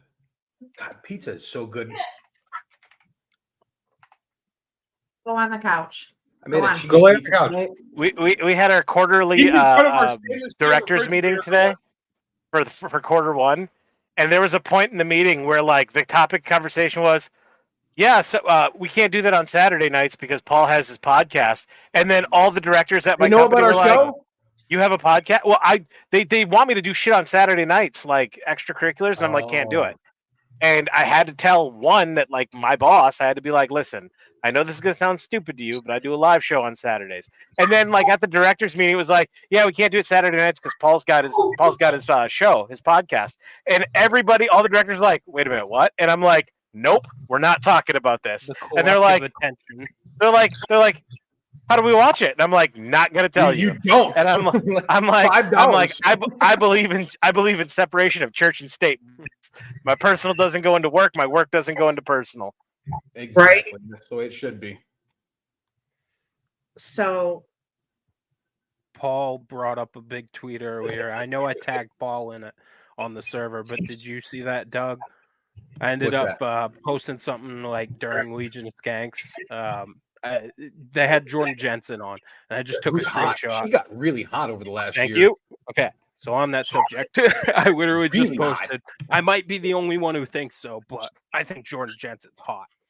Nothing that night. The next day, I woke up to like 20 plus notifications every day, and currently it's at 45,000 views, Hey. 150 Lord. comments, 13 reshares, 300 likes, and so far, I'd say about 1/3 of people agree with you and I and think she's hot, and the other 2/3 She are just- violently disgusted and deposed. So, speaking of hot chicks, Adam took Scarlett to her first concert. Oh, the Was it- concert. What concert? You guys don't know about this. What's going on? I do. So, Scarlett. Perfect timing. Yeah. Hey, Scarlett- Adam. Yeah, man. Oh, you got some good taste, dude. So It's Scarlett. affordable asked taste. Adam- She was begging him to take her to this concert that was at this like bowling alley type place. Yeah, when we were growing up, it was bowling. Now it's a fucking No, that's not what Al said. Al said a bowling alley type place. I am so more now curious. Now it's a bowling alley type place. Nice. Y'all went to a sock hop? So Something like that. What's a Was- bowling was the alley pic- type place? It's Was got a Rizzo- bowling alley. was Rizzo there? Areas for concerts, like small venue Okay. concerts. Dion Okay. and the Belmonts. Oh, to stay in the nights. I used to go there and shoot pool when I was like 18, 19 years old. The Temptation. so Adam agrees to take her, gets the tickets, and then it's covered for them to go. So I'm like, oh, I want to hear some of this dude's music. So I'm listening to it. I'm like, oh, this isn't too bad. This is kind of like early 2000s type rock, like What's the name? like no offense. No offense. Okay. So it's like Good Charlotte or Blink 182 type music. So then I start seeing like other videos and I realize he's trans. Oh my gosh. So immediately I'm laughing so hard, right? And the first thing I do is text Jess, holy shit. Trans Nobody guy or told trans me. girl? Like I looked the dude up on YouTube and I heard listen to some of his music, but that's all I left it at. Is it a dude or is it a woman pretending she's Male a to dude. female or female to male transition? Yeah, what It's- origin? it's It's a this? chick to a dude. It's a chick. Oh, testosterone. Gotcha. Okay. Yes, so it's a chick. It's tomboy.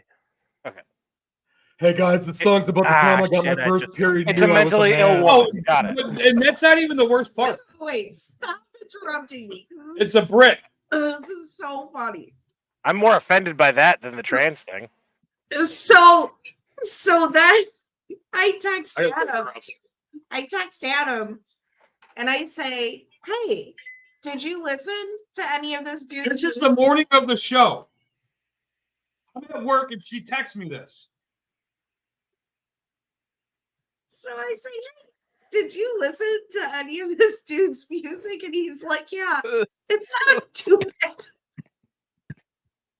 So I'm like, okay. I'm like, if he knew, he would say something to me. So that night they go to the concert. And he's texting me.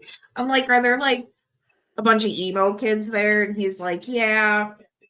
And I said, are you the oldest one there? He's like, no. He was like, there's a dude here in a dress. Blocked again, Stoner. Last one. So I said, are you the most normal dress person there? And he's like, yeah, the dude that's older than me is in a dress. So then he FaceTime. And he's like telling me like all this weird stuff. And I'm like, dude, I gotta fuck. So I say to him, Adam texts her. I'm looking around. There's a lot of people wearing pastel blue and pink. It's weird. Like that Stifler realization when he realized he was at a gay bar. so that happened to me once. I was in a So, gay, mind you, I was Lakewood, in a gay hillbilly bar. Lakewood, Ohio, at one point in time had more gay people per capita than San Francisco, California. So we're in line to get in this place, and I'm like looking at all these fucking people, and I'm like, huh, makes sense that this concert's in Lakewood. You know, and Scarlett's like, yeah. Scar's like, yeah. I'm like, you have no idea what I'm even referring to. Like, there was like 4 gay bars in this little suburb of Cleveland. It's a little suburb of Cleveland. And a little bowling boy- alley type place. In a Yeah. bowling alley type place. So in Dude, like, other words, when Adam walked in, he dudes thought wearing he's fishnet pretty fucking, gay. like, stockings with skirts. I'm like, with full beards. I'm like, what the fuck? What am I? I'm thinking to myself, what am I getting into here? So when he FaceTimes me and he's telling me this So there was stuff, 3 acts. There was an opening act, 2 sisters or 2 chicks from Australia. After outside to smoke, because I could leave, I could walk out and come back in. Were they called dingo fisting? No, these chicks like seems normal. Then there was, so I went outside and smoked. Huge Adam's apples, though. Is that when you told me that the first time? So I FaceTime her and and it's so funny. I said, she's discording with this Me. fuck and like some other people in big hands. at the time, and like she At first, it was just me in big hands for a little bit, and so she finally fucking tells me that the headliner's trans, and I'm like, okay, whatever. Like, I'm here, whatever. Cool story. But the first thing I do is I go back in. I'll take a shot of Crown Royal, please. So we go back in. The second act oh was man, I a would have been band at called home. TX2 out of San Francisco. They're grifty too, but they were, you know, the lead singer had Anthony Kiedis fetish. You know, he Heroin tried body. being Anthony Kiedis. He's talking about like mosh pit and shit. And then he's like, I'm gonna come out there in the crowd with you and mosh with.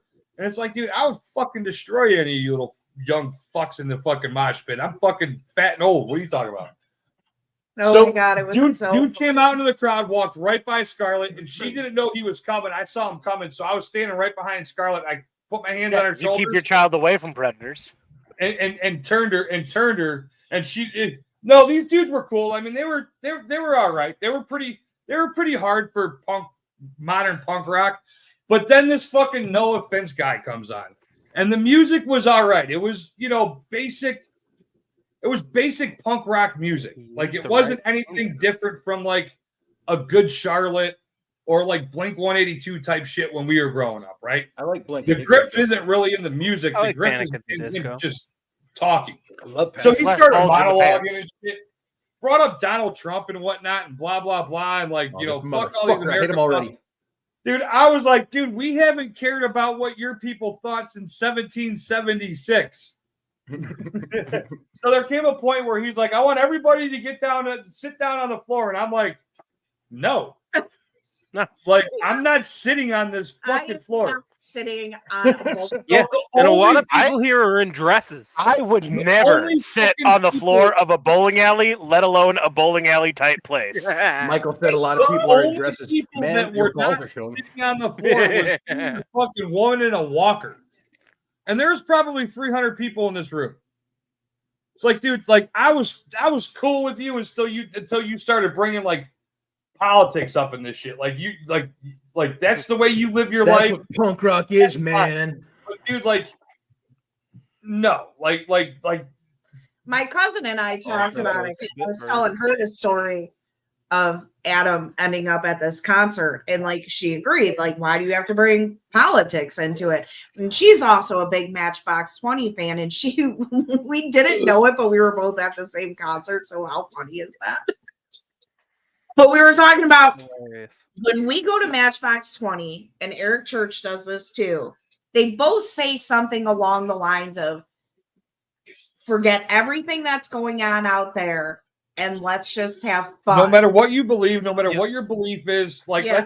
let's just come together and have fun. They And say the that's same thing for goddamn Comedy Jam. It's like that's like that should be how it is. You know what I mean? Like yeah, I forget don't care that everything else. it's Live in trans. this moment. I don't care that you're a Brit. What I care is that you're a young, dumb Brit trying to talk about American policies that mean nothing to you because you're fucking out of here in 2 months. Yeah. You know, go back to your own country where you have your own fucking problems. Yeah, eat your Yeah. baked beans with breakfast, you fucking I told nerds. Adam if I was there, I would have been like, "Where's Kate? Where's Kate?" If you want to shit on Americans Yeah, we as wanna- a foreigner, Amen. just do what the rest of the foreigners do and wait for us to come over as tourists. Then shit on us when we deserve it. I don't want to derail this a little bit, but there's a quick question I have because I think about my brother's proclivities. Are there any trans that are down with the syndrome? Oh man, there Aren't has they to all? be, dude. There's a bunch of creeps all over the world. What are you talking? There's a fetish. Can for you everybody. imagine what category of porn that would be like? Have I told you that I'd pregnant prefer mom not porn is to. my I new mean- jam? He used to do porn. Who? Who? What? Who? Buck Angel. Oh yeah. Oh, I yeah. thought. I thought think you it's said some you were like, random- which one of the girls at House is? No, I was like, what? He didn't have bottom surgery. No, Same. he still Right. has a pussy. That I've seen Buck got Angel blocked. videos. Stoner. I only get so erect. That also got blocked by YouTube. Buck Angel is a very passable. How come we female can't see male. this? How come only Paul sees the shit that gets blocked? That's a good Because stuff. I'm looking at it on the YouTube chat. I have the YouTube chat pulled up, not Oh, the StreamYard YouTube. chat. Ah, It, yes. When they block it, it doesn't even get put into StreamYard. douches. I just. But like the to- bottom line is, my daughter had a fucking blast. It's something that she's gonna remember for the rest of her life, and I was there to share it with her. So I shared her first concert and her first range day, You all in a month. And her first trans experience. Oh man, what a wonderful father. Here I was Um, thinking you were a stuck-up anarchist, and now I'm finding out you're a fucking loose-laxed liberal. It's awesome. Name of the episode is Adam is Woke. Talking about the syndrome. Damn, Paul, you're coming down with it. Shannon, my- fuck YouTube got blocked. My favorite YouTube lane does of not like rule. it when you say fuck them. I just like to say, Adam, Alice, thank you for having me on. It's been. I'm not leaving, but I'm just saying, like, it's nice to have you guys back on streaming. It's nice to see you guys. I don't see you enough. You didn't have me on. I bullied my way out, and I'm bored with this conversation, so I'm leaving. Thanks for texting me first. Oh, I'm not. Oh, you're. Oh, good. You did leave. All right, we're good with that. Finally, maybe the rest of us can get a fucking point in. Talks more Fucking than Shannon Sharon. put hands up. Oh, fuck. Yay.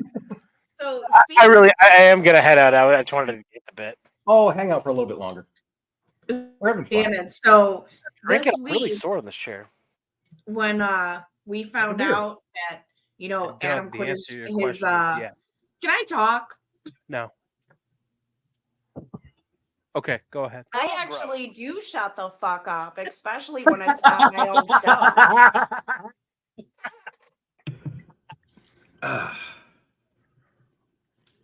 Call That's back. good. I'm turning my mic off. Now you got to go back and cut that snort and put that on your soundboard. That was fucking deep. That was deep. Don't pee your pants, Alice. I'll do it. Happens once in a while. The bladder is broken. So when I found out that Adam had quit his job and we got the confirmation from the new job and stuff. I'm like texting people, but Adam's also texting me. So Adam literally is texting me the stuff that his mom is saying to him, and then Oh, Jesus fucking Christ. and then she seriously texts me. I hope his mom isn't taking the ground or something like that for the man that he's become. And I'm like, girl, she's not even happy. She wasn't even happy for him. She was like, kept saying to him, I hope you know what you're doing. Like, just could not be happy for him. And this is the woman that when it's crappy outside, she'll be like, I hope you're not working outside in this. And it's like, I text my mom every day about 10 o'clock. I'm like, hey, mom, how you doing today? Good morning. You know, and then she'll be like, oh, what's it like outside? Or if she knows it's shitty out, she's like, I hope you're not out working in this stuff. And it's like, you do know that if I don't go outside and work in this stuff, I don't get paid, which means it makes it more difficult to feed your grandkids.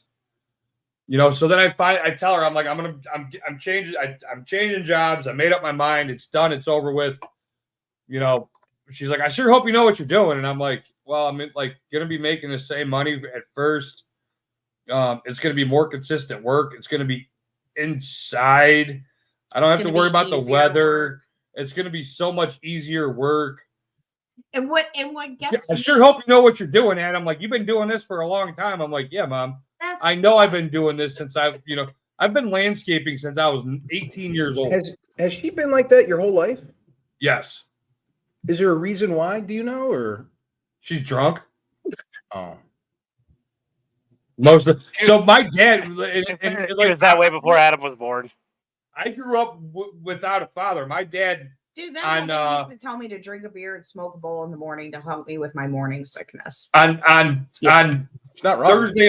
Thursday of last week, I think it was April 4th. My dad's been dead for 40 years. I'm 42. Mathematically speaking, that means you were 2 years old when your dad died. Yes, 2.5. Thank you, Shannon. No, she didn't say anything. I just wanted to say that because you added in the half. Oh, okay. That wisdom only comes from somebody who's 63 3/4. Well, you're allowed to do it when you're 30 months old, not when you're fucking 50 and a half years old. So there's 30 months. Yeah, that's what I meant. I said there is another story, and I told Shannon when she was texting me about your mom that I would tell the story tonight. So when Adam and I got married, my dad wrote this nice heartfelt letter to Adam's mom and said, you know, it's hard to be a single mom, not having any sort of father in the picture, but you did good. Your son is a good man. He's good to my daughter. You know, you did good. And she bragged about this letter. But Adam never really told my parents what his mom was like growing up. So then, like, more and more, he would kind of open up to my parents about how she was growing up. My parents are just like brokenhearted because even though my parents made mistakes, they're just like, and like, so the day of Scarlett's blessing ceremony, his mom comes up and is just mean from the get-go, man. Like, comes like stomping up to me, says, where's Adam? He's over there. And hi, how are you, Laura? Nice to see you at your first grandchild's blessing ceremony. So great. So she was so mean. less than pleasant. She was so mean. And my mom was a very passionate woman, but she wasn't really one to like cry too much. This was not a drinking event either. This was Not a blessing. No. there was no drinking, there was no beer, there was nothing like that. And my mom was in tears in this very kitchen and looked at me and said, I cannot believe how she treats Adam. He is such a good man, a good son, a good father, a good husband, and I cannot believe how she treats him. And I mean, yeah, my mom is like crying because she can't believe it. She adores Adam. She's like, this is like a wonderful man, and you treat him like crap. And then she mixed Adam a drink like once everybody had left, and she said, here you go. You deserve this. Sit down, relax. And then like a couple weeks later, my dad said, if I could take that letter back I wrote to her, I would. You know, for those who don't know, me and Alice's mom were really close. Did you see this photo over on Twitter this week? Yeah. And Adam, I don't mean to play Dr. Phil here, but as you know, I'm a glass half full kind of guy. And I am sorry that you have a curmudgeon of a mother. But on the brighter side, you do have a wicked hot cousin. So there's that. I thought he was going to say you have the love from my parents, but it's too bald. How's your cousin doing, by the way? I like being the good She's got a boyfriend. That's cool. I got 2 goldfish. Those are we're gold talking about goldfish. shit that doesn't matter to me. I don't think my cousin likes peanut butter as much as your dogs. Man, that's fucked up. That's so fucked up. Really? Because I was listening to last week's Knights of the Roundtable episode. You kept asking Daniel if his other sister was hot or if his mom was hot. And it was really... Daniel wants me to hook up with his mom. That's not a joke. Daniel, if you're here, get my back, brother. He's out to dinner with his mom. Beat me to it. More of an urn half full. More of an urn half full. Yeah. Not even gonna lie, it was way below half. The Jolly Ranchers remember that? The Jolly Ranchers. So there's a spot not too far from here called Nelson's Ledges. It's like a campground hippie fest kind of like outdoor bowling alley type place. So you're not allowed. I was It's a thinking of campground. way Like, more you're not allowed to take. origin for that name. You're not allowed to take. I've never been there, but that's all I hear about. You're not allowed to take bottled Some dude drinks in named there, right? Delson was So the kicked only off those time that I've lessons. been there. Hang on, I'll get him in a second. Get us next. Woman. The only time that I've been there, I was like 19 years old. We took a bunch of bottled type drinks in there, like Zima, like Mike's Hard Lemonade and shit like that. Like shit we could like a bunch of like shit like that, right? There's some beer involved, but it was all bottled, all glass, and you couldn't take that shit in there. So we had one of them like igloo fold top coolers. You know what I'm talking about? Yes. Say good night. Yeah. Night. Good night. All right, Night, peace out. boy king. Get out of here. So you couldn't take that shit in. So they're like, well, you got to throw up because they like kind of like search your coolers, look in your car to make sure you don't have glass shit. Go. So well, and we either had to throw it all away or figure out something else to do with it. Or figure something else out for it. So we had one of them igloo like slide top coolers. Good night, buddy. Go to bed. So we dumped all this shit into one cooler. Like we just opened up the bottle. Like Zimas, Mike's, probably some Mad Dogs, some St. Ides and shit like that. Because that I was think just we called that a Skippies in college. Dude, it was fucking. And then what we would do is we would just stick our face in there and slurp fucking alcohol out of it. I called that a Tinder date 2 weeks ago. Stoner knows what I'm talking about. Did you finally bust 2 weeks ago? Break the streak? I don't know where we were going with this. Throw a rock in his pothole, Doug, and fix it. Help! Hey, buddy. Though still better enunciated than the president of these United States. I got to go get my notes. Jungle Juice, yes, Randy. Tomorrow. I'll be I also Yep. burned the fuck Jungle out of my hand. that day 'cause we always had no did start firewood. off with like some pineapple or orange juice though, and it was like liquors that got poured into it. But the Skippies, that Pineapple we had liquors? I bet it was delightful. Oh But the man, you know Skippies it we was had Bacardi. was Pineapple's fucking gross. like people would just buy No, it's cheap not. It's beers delicious. and pour them in, and then it got mixed together with I think like Sprite and energy drinks. You think pineapple's gross, Adam? Yep. Rip to Makes your any cum woman taste who's ever had good. to taste your semen. Damn it, Doug, Yep. you beat me to it. What's that? It makes your cum taste amazing. That's from what I hear. That's the scuttlebutt on the Is it true you get sick if you Doug, drink if pee, anybody really? else but you Yes, said I'm pretty sure you from what do. I Even hear, if it's I wouldn't known? believe it. But I can see Doug going, huh, I ate some pineapple. I wonder what that tastes like. I've accidentally shot into my mouth before. I'm not proud of it, but whatever. Can we isolate that? Yeah, make that a Accidentally. drop. I accidentally shot in my mouth before. That should be it. I'm not rubbing my tit. I like my chest hurts. That's Doug's about to have a heart No, that attack looks more saying like that. Oh, my heart's on this side. Hey, I really do love you guys, but my back is killing me, and I've had a long day. Yeah. I love you guys. There. Tell Alice I said goodnight. I got to Good do night, show Paul. prep for tomorrow too, so I got to dip out, guys. Al, there's Al. Alice. Say goodbye tonight. We got to go. Love you. Adam, love, Love you you too, brother. guys. Congratulations Thank you for on the new having us. job and graduating high school. A lot of Thanks, people dude. go to school for more than 7 years. They're just called doctors and they're lawyers. called doctors. I love No, it. love you guys. seriously, it's fucking awesome, man. I love you guys. We'll see you tomorrow. Have a good Peace night. out. Hopefully. See you tomorrow. Bye, guys. And then there was 3. Yeah, that's right. Doug was here since when we started.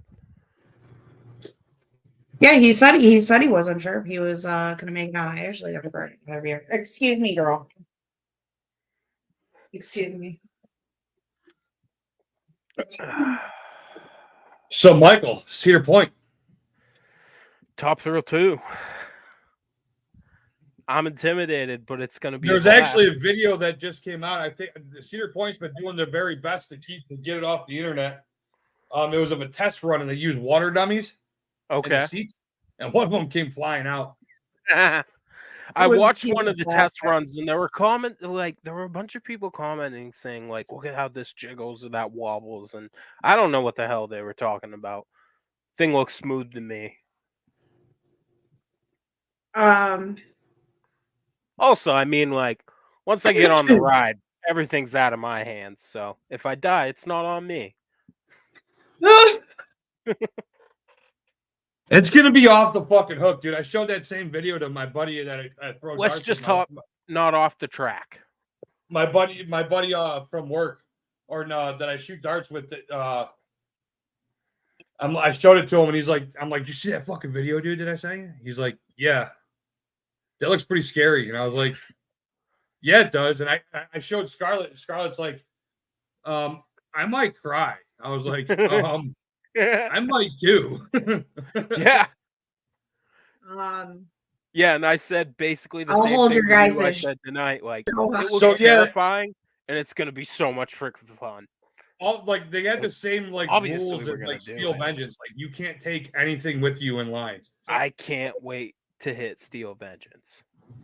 That's Steel. gonna I be my actually just saw a favorite. kick-ass video of that round. I'll send you next time I come across it. I had a I dream. need that to I know was- where the cameras are this time. You told me last time, but I wasn't prepared. All On your what, Steel pictures look Vengeance? better than mine on everything. Well, on Valraven, the one that dangles you over the top of the hill, the camera's right at the bottom of that hill. That was the most intense ride we went on for sure. So some friends of ours from It's crazy. Twitter, they went to Cedar Point had an event for the Eclipse. He's met him. It was not Greg. Yeah, not Greg. Not great. They went to Cedar Point for the Eclipse, and they got to walk up the hill of Valraven and hang out on the perch up there. That's gonna be a no That's for me, dope. dog. But I'm not envious of it. I would do that if I could walk up there from like it, like you start from a walk, you know. Yeah. I told the story earlier, Stoner. I ain't working here no more. So so you know the gist of it. Like on Tuesday, I told him that I had to. We'll get a copyright claim for It was that. my last day. Stoner also knows that this morning, if it was going to be all shitty, I wasn't going to work in the rain. So last night I reset my iPhone because I wasn't sure if it needed to be hooked up to Wi-Fi and have a certain amount of battery charged in order to reset it. So like I went to go to bed and I'm like laying in bed and I couldn't really sleep. I'm thinking, I'm like, man, I should just reset this fucker now. So I reset it, which then made that phone essentially unusable because like nothing was set up on it. I would have had to go through and make a new Apple ID and shit, and I didn't want to do that. So my boss ended up texting me, which I didn't find out until I got to work this morning. I walk in and the guys are there and they're about to roll out. And Keith, the one dude that runs now that runs all the crews, was like, well, is he going with us? And I'm like, oh, I texted Adam and told him not to worry about coming in today. But I start my new gig on Monday. So I was like, oh, whatever, that's cool. I got to give you back your shit anyway. I reset the phone. That's why I didn't get the text. What's up, Hex? What's up, Hex? What up, Hex? And but this morning when I left, it was all shitty. Stoner had texted me this morning. He's like, "Are you working today?" And I'm like, "I don't know." So I get there, and if he would have been like, "What do you guys want to do? Do you guys want to work?" I would have said, "I'm not working out in the rain when it's fucking 40 degrees outside. I'm not doing it. I'm not risking getting sick next week, starting my new job." And my boss was a big proponent of, "Oh, working out in the wet and cold isn't going to get you sick." In the meantime, the dude don't do shit outside. He's like, I ain't got a spleen, so I can't do this because I'll get It sick. just seems like common sense that if you're doing landscaping work, you can't do it if the ground's saturated with water. Well, and especially because we've been working on doing a cleanup. It's one of our bigger cleanups. It's a Unless you have the money to erect a tent over the entire work site. So he's got the money to do something like that, but he won't. Right. So like I had already known going into it that when I kissed Alice goodbye this morning, I was like, I don't know how long I'll be gone, but we'll see. If it wouldn't have rained and we were gonna go do something, then sure. Yesterday, everybody but me and one of the new guys worked. Today he was gonna have everybody but me and that same new guy not work. So I just said, fuck it. Well, here's your phone, here's your key, here's your company card. Like, I'm officially no longer an employee. I shook his hand, looked him in the eye, said, thank you. I appreciate you. I accomplished a lot working there in the past 2 decades, dude. Oh, yeah. Like I started working there for $9 an hour. Damn. $9. And it took me 22, 23 years to get to 27. One of the coolest things we've been together for 18 years. So I have got to watch him learn all this stuff along the way. And I said it yesterday in that tweet, how much I loved seeing his eyes light up when he would show me a job that he did. But his eyes weren't really lighting up too much anymore. And I saw it happen. And I think that's why I get so aggravated with his mom, because it's like, as a mother, Absolutely, Hex. I can't imagine not knowing my kid. If I wasn't right, my parents could tell. Right. And I've seen the toll that this job is taking on him. And also it's just common sense, which is something I said to him. I talk to gets Adam works outside all the time. Heat is exhausting. Cold sucks, So when he's out there pouring concrete in 90-degree weather, this man Concrete sets up really quick when it's hot outside.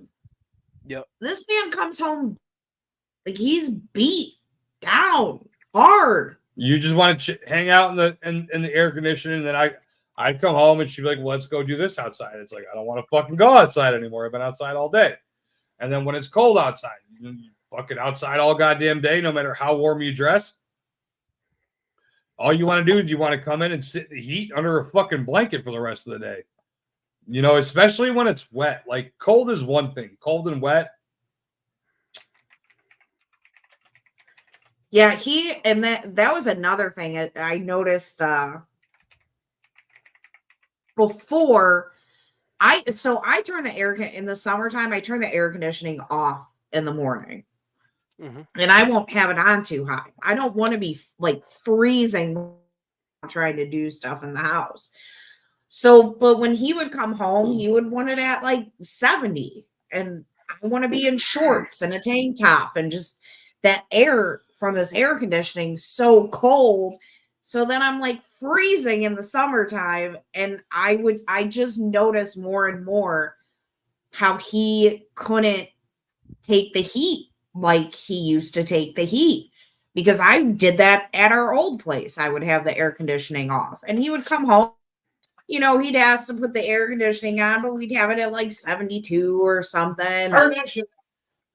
And now it's just, I'm like, dude, it's fucking cold and it's 90 degrees out. I have always hated like the heat, and I mean within reason. Like when if it's over 75, that's hot for me. And The only time I really like the almost, heat I is- still have the window open right now. It's like 35-mile-an-hour winds and Yeah, our windows 35 are- degrees we're out. also smoking. I like the heat for swimming. Yeah, I mean, and that's about it. I don't I really learned like to swim in a river, and I think we'd usually go in. Dad would always put he had one of those big long needle thermometers, and he'd just plunge it in the sand down by where we swim, and we'd go in once it was like 64 degrees, I think. and when it's hot, that feels so good. Fucking excellent. And when that's the only water you've ever known, you're like, oh, water's just cold. Yeah. Our creek by here. Oh yeah. We used to, as soon as it was like somewhat warm, we were taking our shoes and socks off and just walking through it. And yeah, I mean the lake by Cedar Point in August and July, it's pretty warm. I'd say it's about 80 degrees, the water. Oh yeah, easily. But even in those earlier months where it's just hot, like, dude, that water feels great. And then there at Cedar Point, for some reason, the one lazy river is like, it's cold. Like, yeah, Yep. I mean, it probably is. Probably like, because around- it gets filtered a lot.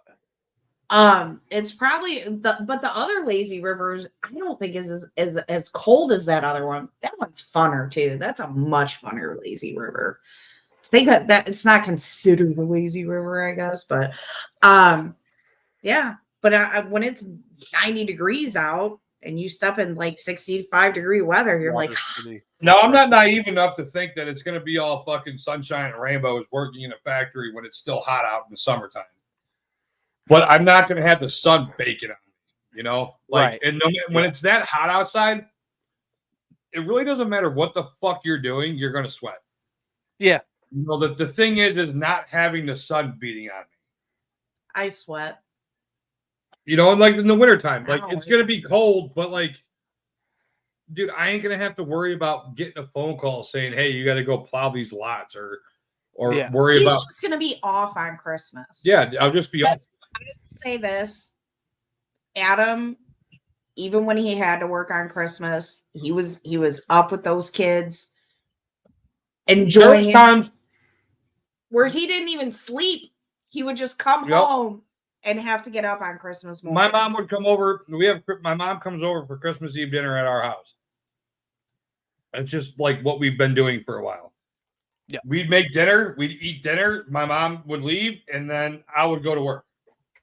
And I would come home at 5, 6 in the morning, and I'd be waking my family up for Christmas. To, you know, hey, come on, kids, come on downstairs. Let's open gifts. You know, like, and then when her dad and her parents were still alive, like, we had to go from our house and be here by 9 o'clock in the morning. And her fucking brothers and sisters would be hitting us up, like, where you guys at? It's like, motherfucker, I just been up all goddamn night. You know, so we'd come here, we'd have Christmas morning, you know, at our house, we'd have Christmas morning at this house. Everybody would leave, and I would be passed out on the couch by fucking 11:30. But then there was a few years we still had to go to my grandma's house Yeah. at Christmas. So he didn't get to do that like every year. But and that's why sometimes I get so aggravated with like some men and how they're like, well, I just want to come home and relax and I just want to do this. And it's like, motherfucker, you have a family and you're part of this family too. And you need to get up and you need to play with your kids and do shit with your kids. And I don't know what made you think you were king shit. But Adam never really did that kind of shit. But yeah, I've definitely noticed the past few years the toll it was taking on him, you know. And I'm not bitching, but then less stuff gets done around the house. We have stuff that needs to be done in this house, and he's exhausted. And the last big project we did was 3 years ago. We redid Scarlett's room, and we really haven't done any real projects since then because he's tired. I told him, I was like, I can't wait for you to see what it's like to not work that hard because I've been doing that shit for the past 5 years and it's awesome. Because I'm joking and like I'm not saying I don't work, but and as much as I hate to say this too, but after my dad passed away, that was even less work for me, you know, and I just chill.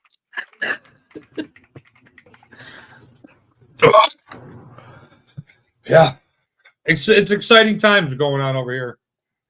May you live in interesting times.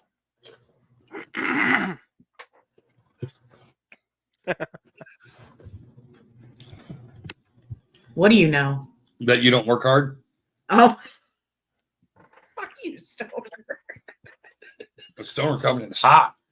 Jeez, Stoner. Like that come and go pizza. I thought we were friends, Stoner. Let me say this. Everybody in our Twitterverse has been so supportive of this whole situation, and I truly appreciate that.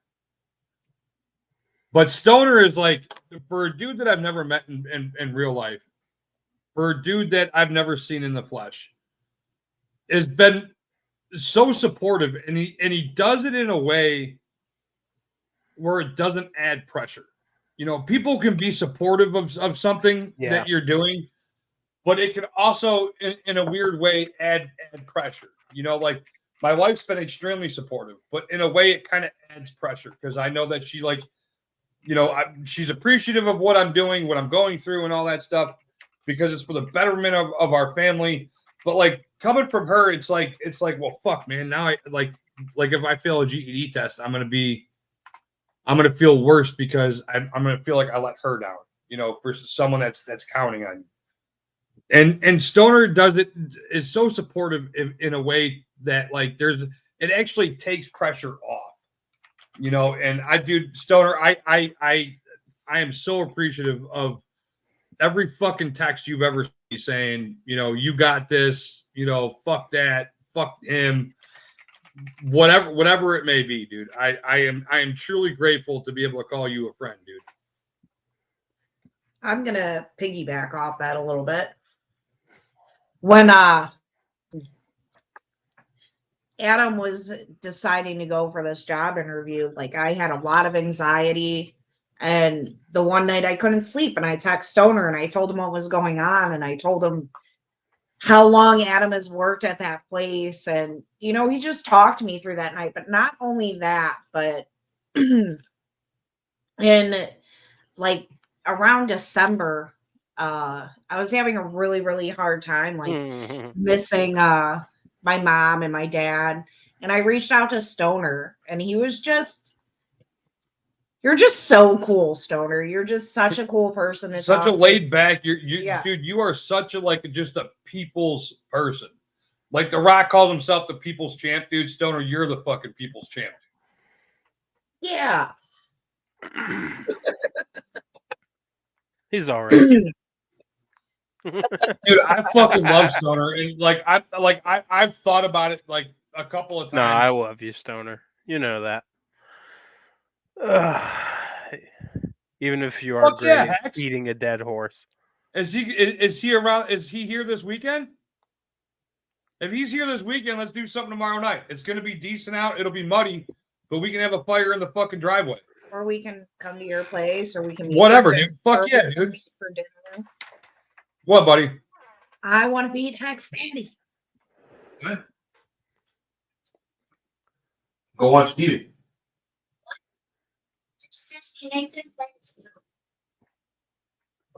Uh-oh. You're away. Let's go. Let's go figure it out. I think it's the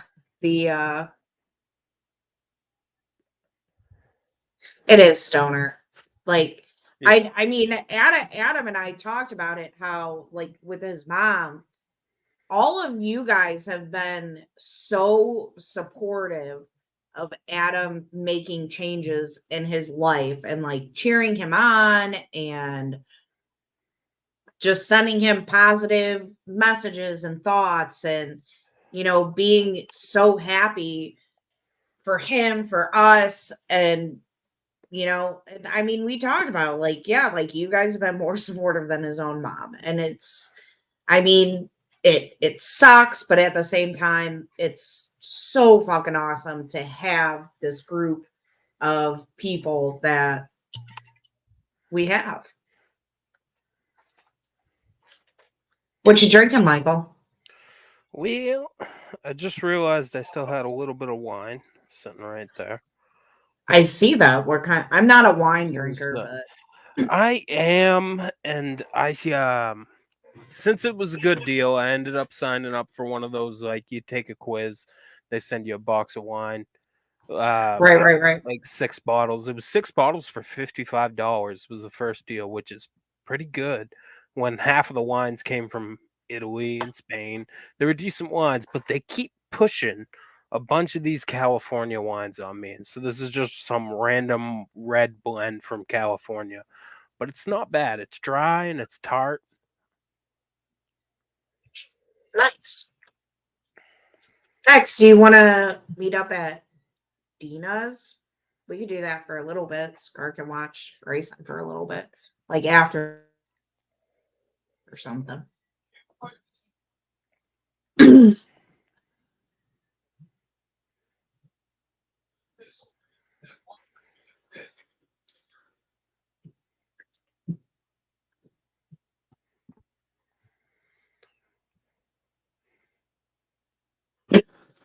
Can you grab me another beer? Michael's drinking wine now. It was within reach. Do I I don't want to derail do I the have show to by mail you getting the up and shit? making a drink. What was that? Do I have to mail you this Beefeater shit? No, I'm going to be back soon and I can finish it. And there's going to be another bottle that maybe I'll finish. Did you? So Hex said that his dad's You gonna still be have here, my but shirt, right? It's hanging in my closet. Okay. Yeah, I forgot about that. We should send Michael a shirt. Fuck that. I'll be there. Fuck that.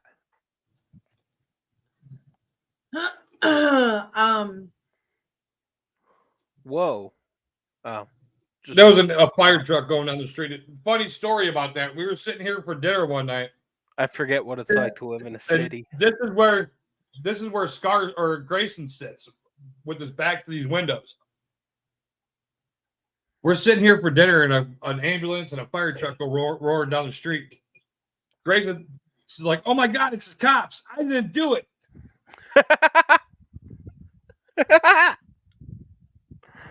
It's like, well, Hands up, first of all, don't dude, shoot. it's like pretty funny. Like, is that because of shit that I say, or like, what did you do that you're worried the cops are coming to look for you? Or if nothing else, it just shows like, see, even kids know. Like when the cops oh, come, dude, my run daughter, and my hide. daughter. So she would go for these walks when it was getting nice out. she'd go for these walks, and she came back from one of her walks. She's like, "Oh, I was walking across the parking lot of the middle school, and like I saw these kids." I'm like, "Dude, you can't be walking across the parking lot of the middle school during your school hours. Teachers are gonna look outside and just see a fucking teenager walking around like, How's what are that you not doing?" one of ours? So I was like, the cops, it's asking for trouble. Truancy. And so she started asking, like, well, what do I do if the cops come up to me? Like, you tell them to call your fucking parents. Yep. Right? Like, you don't tell them your name. You don't tell them anything. Be like, I'll call my dad right now. I'll call my mom right now. Like, that's what you tell them. She had cops pull up on her when she was taking a walk the one day. This was last year. She was Yep. 12 years old. I remember. The cops were like, "Oh, well, we had someone call and say a 5-year-old was walking down Bennett Road." I it's made like- that cop so nervous. Like, she's twice the size of a 5-year-old. She's twice the size of my 6-year-old. Like what? Like, so okay, you got a call stating this, that there was a 5-year-old walk. Once you rolled up, like her mom. Right. once you rolled up and saw that she wasn't a 5-year-old, y'all should have just kept that shit moving. Yeah. Oh, okay, you're not a 5-year-old. Or how'd you not just pass by that because you were looking for a 5-year-old and you're like, oh, hey, Exactly. teenage girl. Exactly. And they rolled up with lights on, everything. Like, I looked out the window and I saw it. And I came out there, stomping out there. I'm like, is there a problem? And the lady officer's like explaining it to me. I was like, okay, she's clearly not a 5-year-old. All I gotta say is they're lucky they dealt with her. Probably not, because I would like, dude. So this lady cop kept. Maybe She's we're like going lucky like this they as dealt I'm with her. talking to her, and I'm like, my daughter has Fourth Amendment rights. She has rights, and you have no right to pull up on her because she's taking a walk. She's like, well, ma'am, we have to look in. And I said, no, you don't. You are not required to do what you're trying to tell me you need to you do. You are yeah. not required. You're not DHS. Oh man, I was like, I was pissed, dude. I was pissed. So Hex, I'll text you tomorrow. I gotta get a side gig I gotta go work on tomorrow, but I'll text you tomorrow. And if you and Pops want to come over, and you're like I said, your sister is always welcome too. I don't know if I can cook anything, but we can at least like hang out and have a fire or something. Well, I said we could go out there too for a little bit. Start to watch racing for a little bit. Maybe The meet up. latest thing I've been getting into is smoking pork tenderloins on the grill. Yeah, I can't really smoke pork stuff because like my dude doesn't eat fucking pork. That would do it. I didn't realize you were raising a Jew. Not gonna age well.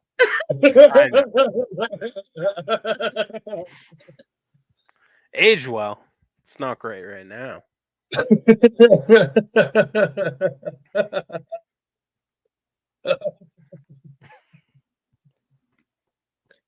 Yeah, and I try so hard to make stuff that Hex can eat.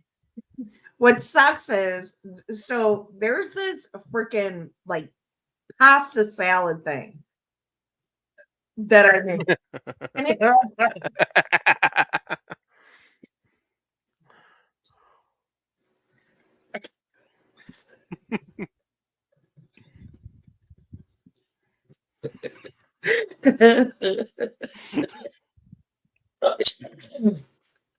Oh, that's a funny shit right there. Oh my god. We do have to do this more often. Maybe we'll try to sneak in some pulled Agreed. porks in once a month or something like that. yeah, but if Oh, you yeah. work third shift, that's gonna be hard. Maybe it'll be Always glad to be on. Sunday nights. TT's on Sunday nights. Who? Friday's time. always been perfect for me. Michael's like, it's all about me, bitches. Stoner infidels. Daniel never came back from dinner. Must be a real good one. He's in Chicago. I wonder if everything's okay.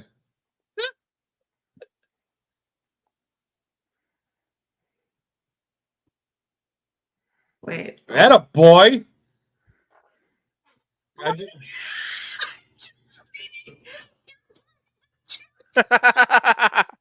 Oh, you're just catching up to that.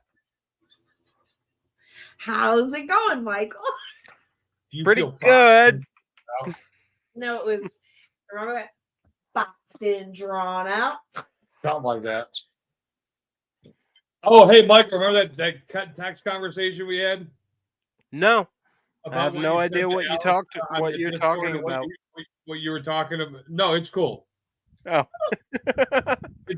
I brought it. I mentioned it to her. okay, cool. Well, so did he. Well, yeah, but I told him I was like, weed, no, but yeah, yeah. And Well, then I was so like, just don't tell my wife I said that. if a package comes to your mailbox with my name on it, just bring it inside. No problem, dude. Put it right in the freezer. We should hopefully have some dispensaries up here shortly. So that was it. Steve the, at work the said it. town next to us actually banned dispensaries, and I'm like, okay, whatever. But my buddy's going to sell the shotgun assignment tomorrow. But I hope our town doesn't ban it, because I just look at it like, okay, if the town next to us bans it, that can bring more Yep. business to our town. I don't want it The to problem be banned. is Lorain there's nowhere in Lorain County that's going to ban that. So, and the next town over from that one on the other side is Lorain County. Yeah, I think the other town next to us, Parma, is probably, I don't There's going to be one in every fucking corner in Parma. Yeah, I mean, and we already have the vape shops and stuff here, and some places even ban like vape shops and shit. But we already have like the vape shops, and I guess then we have medical marijuana dispensaries here, and those places have been preparing to start just regularly selling more. So that'll be cool. 3D. And then hopefully, we don't know what Adam's like vacation time is gonna be, but if we probably won't get out to Colorado. If Adam would have stayed at his job, we would have gone to Colorado this year. I don't think we're gonna be able to make it this year, but I'm so hoping for next year. I feel like every year we try and plan to go, something happens, and I'm like, my God. Flights are up a lot too. Oh, and I told Michael too, we can't figure out when to have your party until I figure out the Saturdays that you're working. Because Marina and I were gonna figure out a date for the party. Apparently, plausibly now, I'm coming 3 times this summer. Fucking hey, dude. I mentioned to Alice, I was like, if St. Michael comes for my graduation party, we got to make a trip to Cedar Point. And she's like, no, you're not going to Cedar Point. Actually, I tried getting Sorry. I tried to get my graduation party at Cedar Point, and she was like, no. Come on, Mom. No, but when you come in, you got to come in August, and then if you can, come again for Halloween weekends. And we'll do a weekend. We'll do like a weekend trip. We'll do something that we did like the last time. But we're gonna try and stay. We just won't stay at that hotel. We're not gonna just we're not staying in that area, because even though I didn't have an issue with the hotel, gonna do the we're gonna do that when you come in August. Okay. That gets very pricey during Halloween weekends. The spot that we're going to stay at in So August. is this supposed to be a surprise for me? No, we were going to stay at that Cedar Point Express for Scars. Oh, okay. That's so the way we went out was by all the expensive houses. There's another way to go out. Going south where down that the road Colorado, joins. and that's right on the other side of the bay. That's like, and honestly, technically, we wouldn't even have to fucking drive. We could take a shuttle. Yeah, you can take it. And they would drop us off right by that gate, by the gate. Cruise life. No, Stoner, the party's not a secret. Stoner, the party's not a secret. The other thing I told you is a secret. Stoner. Stop talking. Stoner. That is it. That is a secret. Well, he's 3 deep. Let him enjoy his. Yes, she is. She asked me for a 380 X. Well, she asked me for a pistol, and 380 I figure would be a nice semi-automatic pistol for her. Stoner said, "Gotcha, sorry." All right, Stoner, what's up? She went to pee. Come on, spill the beans. Or the tea National is Roast the Day, thing like now. pork roast. Heck's definitely enjoying today. Then You could roast beef. He's not a meat.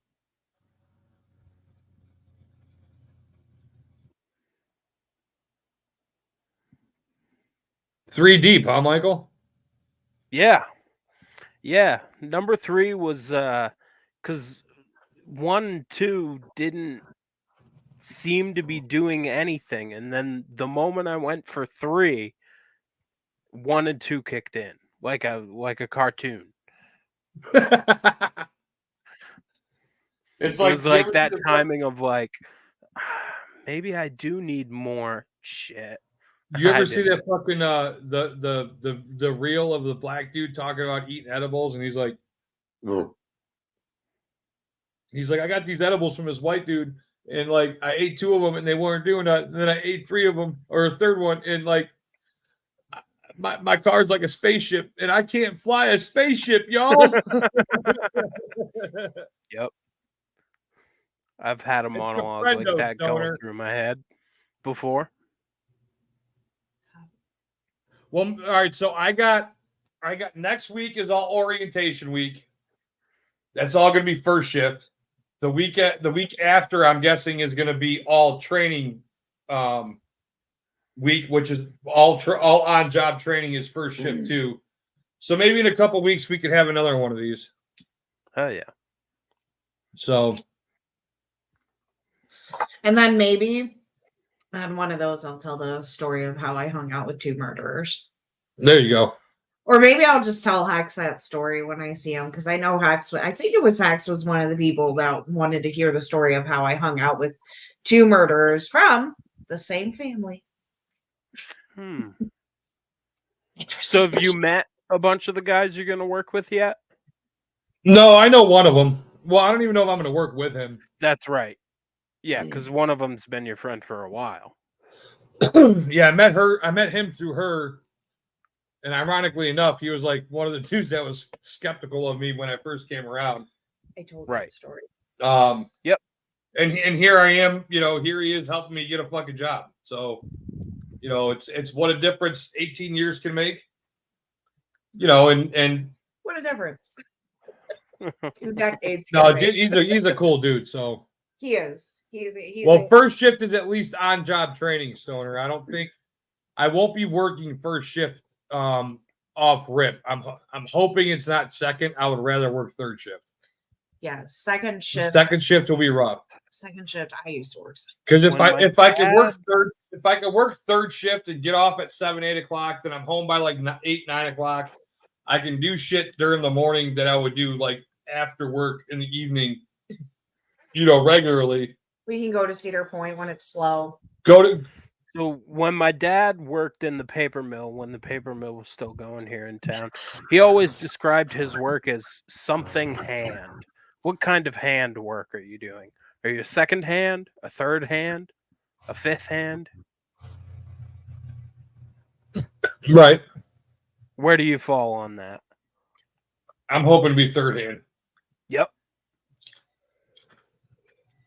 Yeah, second is like first shift or third shift are the ideals, because third shift he can come home, we can still do stuff, he can have more time with the kids because they're homeschooled.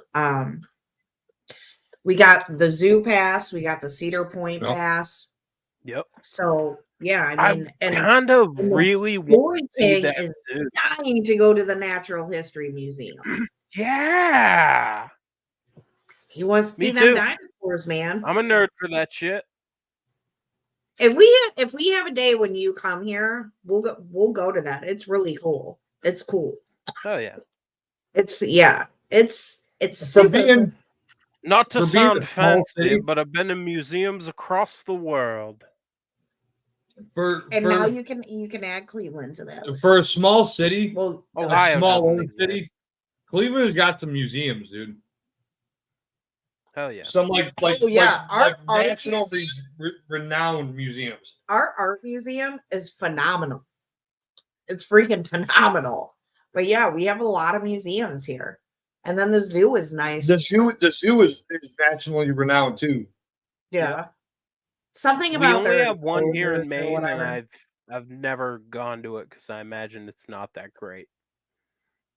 I guess our zoo is supposed to be good because the enclosures are more natural, and I didn't really understand that till I went to the San Diego Oh, you've never Zoo. played Zoo Tycoon? Well, so I went to the San Diego Zoo, which, by the way, it's beautiful. Don't get me wrong, it's beautiful. Gary said that, Stoner. But the way they have a lot of the animals, even the outdoor ones enclosed, was insane to me. I'm like, why is there all these wire fences and stuff? I actually did work at the Cleveland Zoo building. That's the kind of thing I went to college to be able to answer, but I won't. Well, 'Cause they'll like screw up ours, ecology and shit. our zoo, like Monkey Island, it's all just open. It's Yeah. you know, and then the rhino exhibit next to it. Yeah, there's not like fences and wire and stuff everywhere. There's a giant fucking Yeah. moat. Yeah, they have more. 'Cause- It's Because when the animals know they're in a cage, they forget what they Naturally. are. Right. yeah, ours have moats, a lot of moats. Yep. But it's nice. But zoos there was always like a rift between Oh, the kids who really? went to college for zoo work and the kids who went to college for like wildlife work and like conservation versus like the actual good zoos do versus the bad they do. But good zoos do good work. They'll take in animals that aren't making it out in the wild or animals Yeah. that are starting to become endangered. Zoos have done a lot for like bringing back species that were almost gone. So Although that I is do agree one with of the George things- Carwin. 90% of the species that have ever been here are extinct. We didn't kill them all. That's one of the things that our zoo like kind of prides themselves on, and one of them was It's how they wolf. get grants from the government. There was a Yeah. certain type of wolf that was almost extinct, and they took some of them in and then were able to breed them. The only thing with it, like the wolf exhibit is cool, but you got to go when it's cold out, otherwise you won't Yeah. see them. Yep. Hex, if so Scar and I want to go to the art museum one day on a Sunday. So maybe if you want to, I don't know if you like the art museum, but maybe you can spend the night on a Saturday and Adam could take us to the art museum because I like it there. But I'm about to land this plane because I keep burping. Okay. Yeah, we gotta let Michael enjoy his vacation. I was just about to start talking about the art museum I was in Russia. So, yeah. Talk about the art museum you were in, Michael. I want to hear about it. Was I don't it in know. It's London? just the chief one that comes to mind because there was a natural museum in Sweden that was like all Viking shit, but this one in Russia was like what I imagine walking into the Louvre is like. It's paintings on every wall, on every facet. But the one key thing of note for security, it was old like matryoshkas, old Russian grandmothers, like old knitting looking ladies sitting in the corner knitting, who if you got an inch too close to that painting, they'd be behind you like a ninja. And they were like all old KGB ladies, ex-KGB. They're all Vladimir Putin's grandmothers. This was in the Winter Palace in St. Petersburg. 2017, I was there. Babushkas. And we ended up watching. a lot of vendors. I dragged my buddy along for it because it was like, we're in Russia. We're not gonna not watch a fucking ballet by the Russian. Yeah, if I the ever went to Royal Russia, Russian I would not ballerina. watch a ballet. Well, I dragged them along to it. You're not going to. A bunch of Australians got kicked out of it because they were being Australian.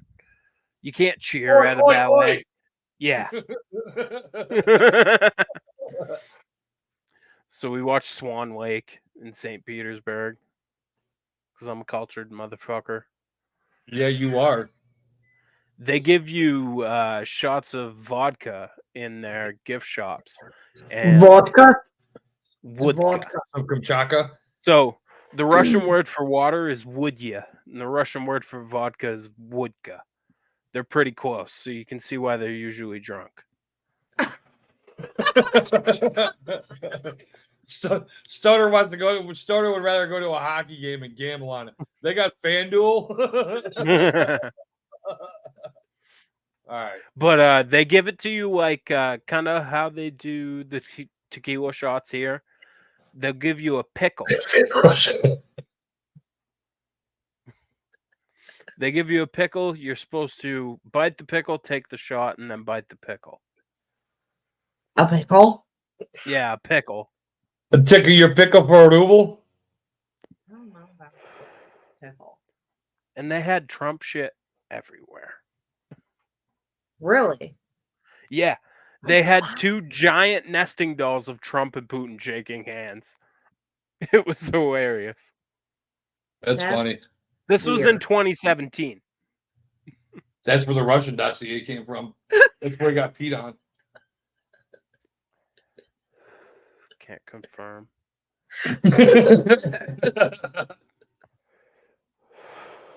All right, land this. All right, guys. Thanks for hanging out. Michael, thanks for hanging out. Stoner, I'm sure I'll see you in some texts here in the near future. Hex, if you're still here, I'll text you tomorrow. Yeah, we'll do this again. This was fun. It was fun. Hell yeah, it Yeah. was. Thanks for the support from everybody. I appreciate it. It really Definitely. means a lot. Thank you. So Good on night, that everyone. note, we'll see y'all later. Night, everybody.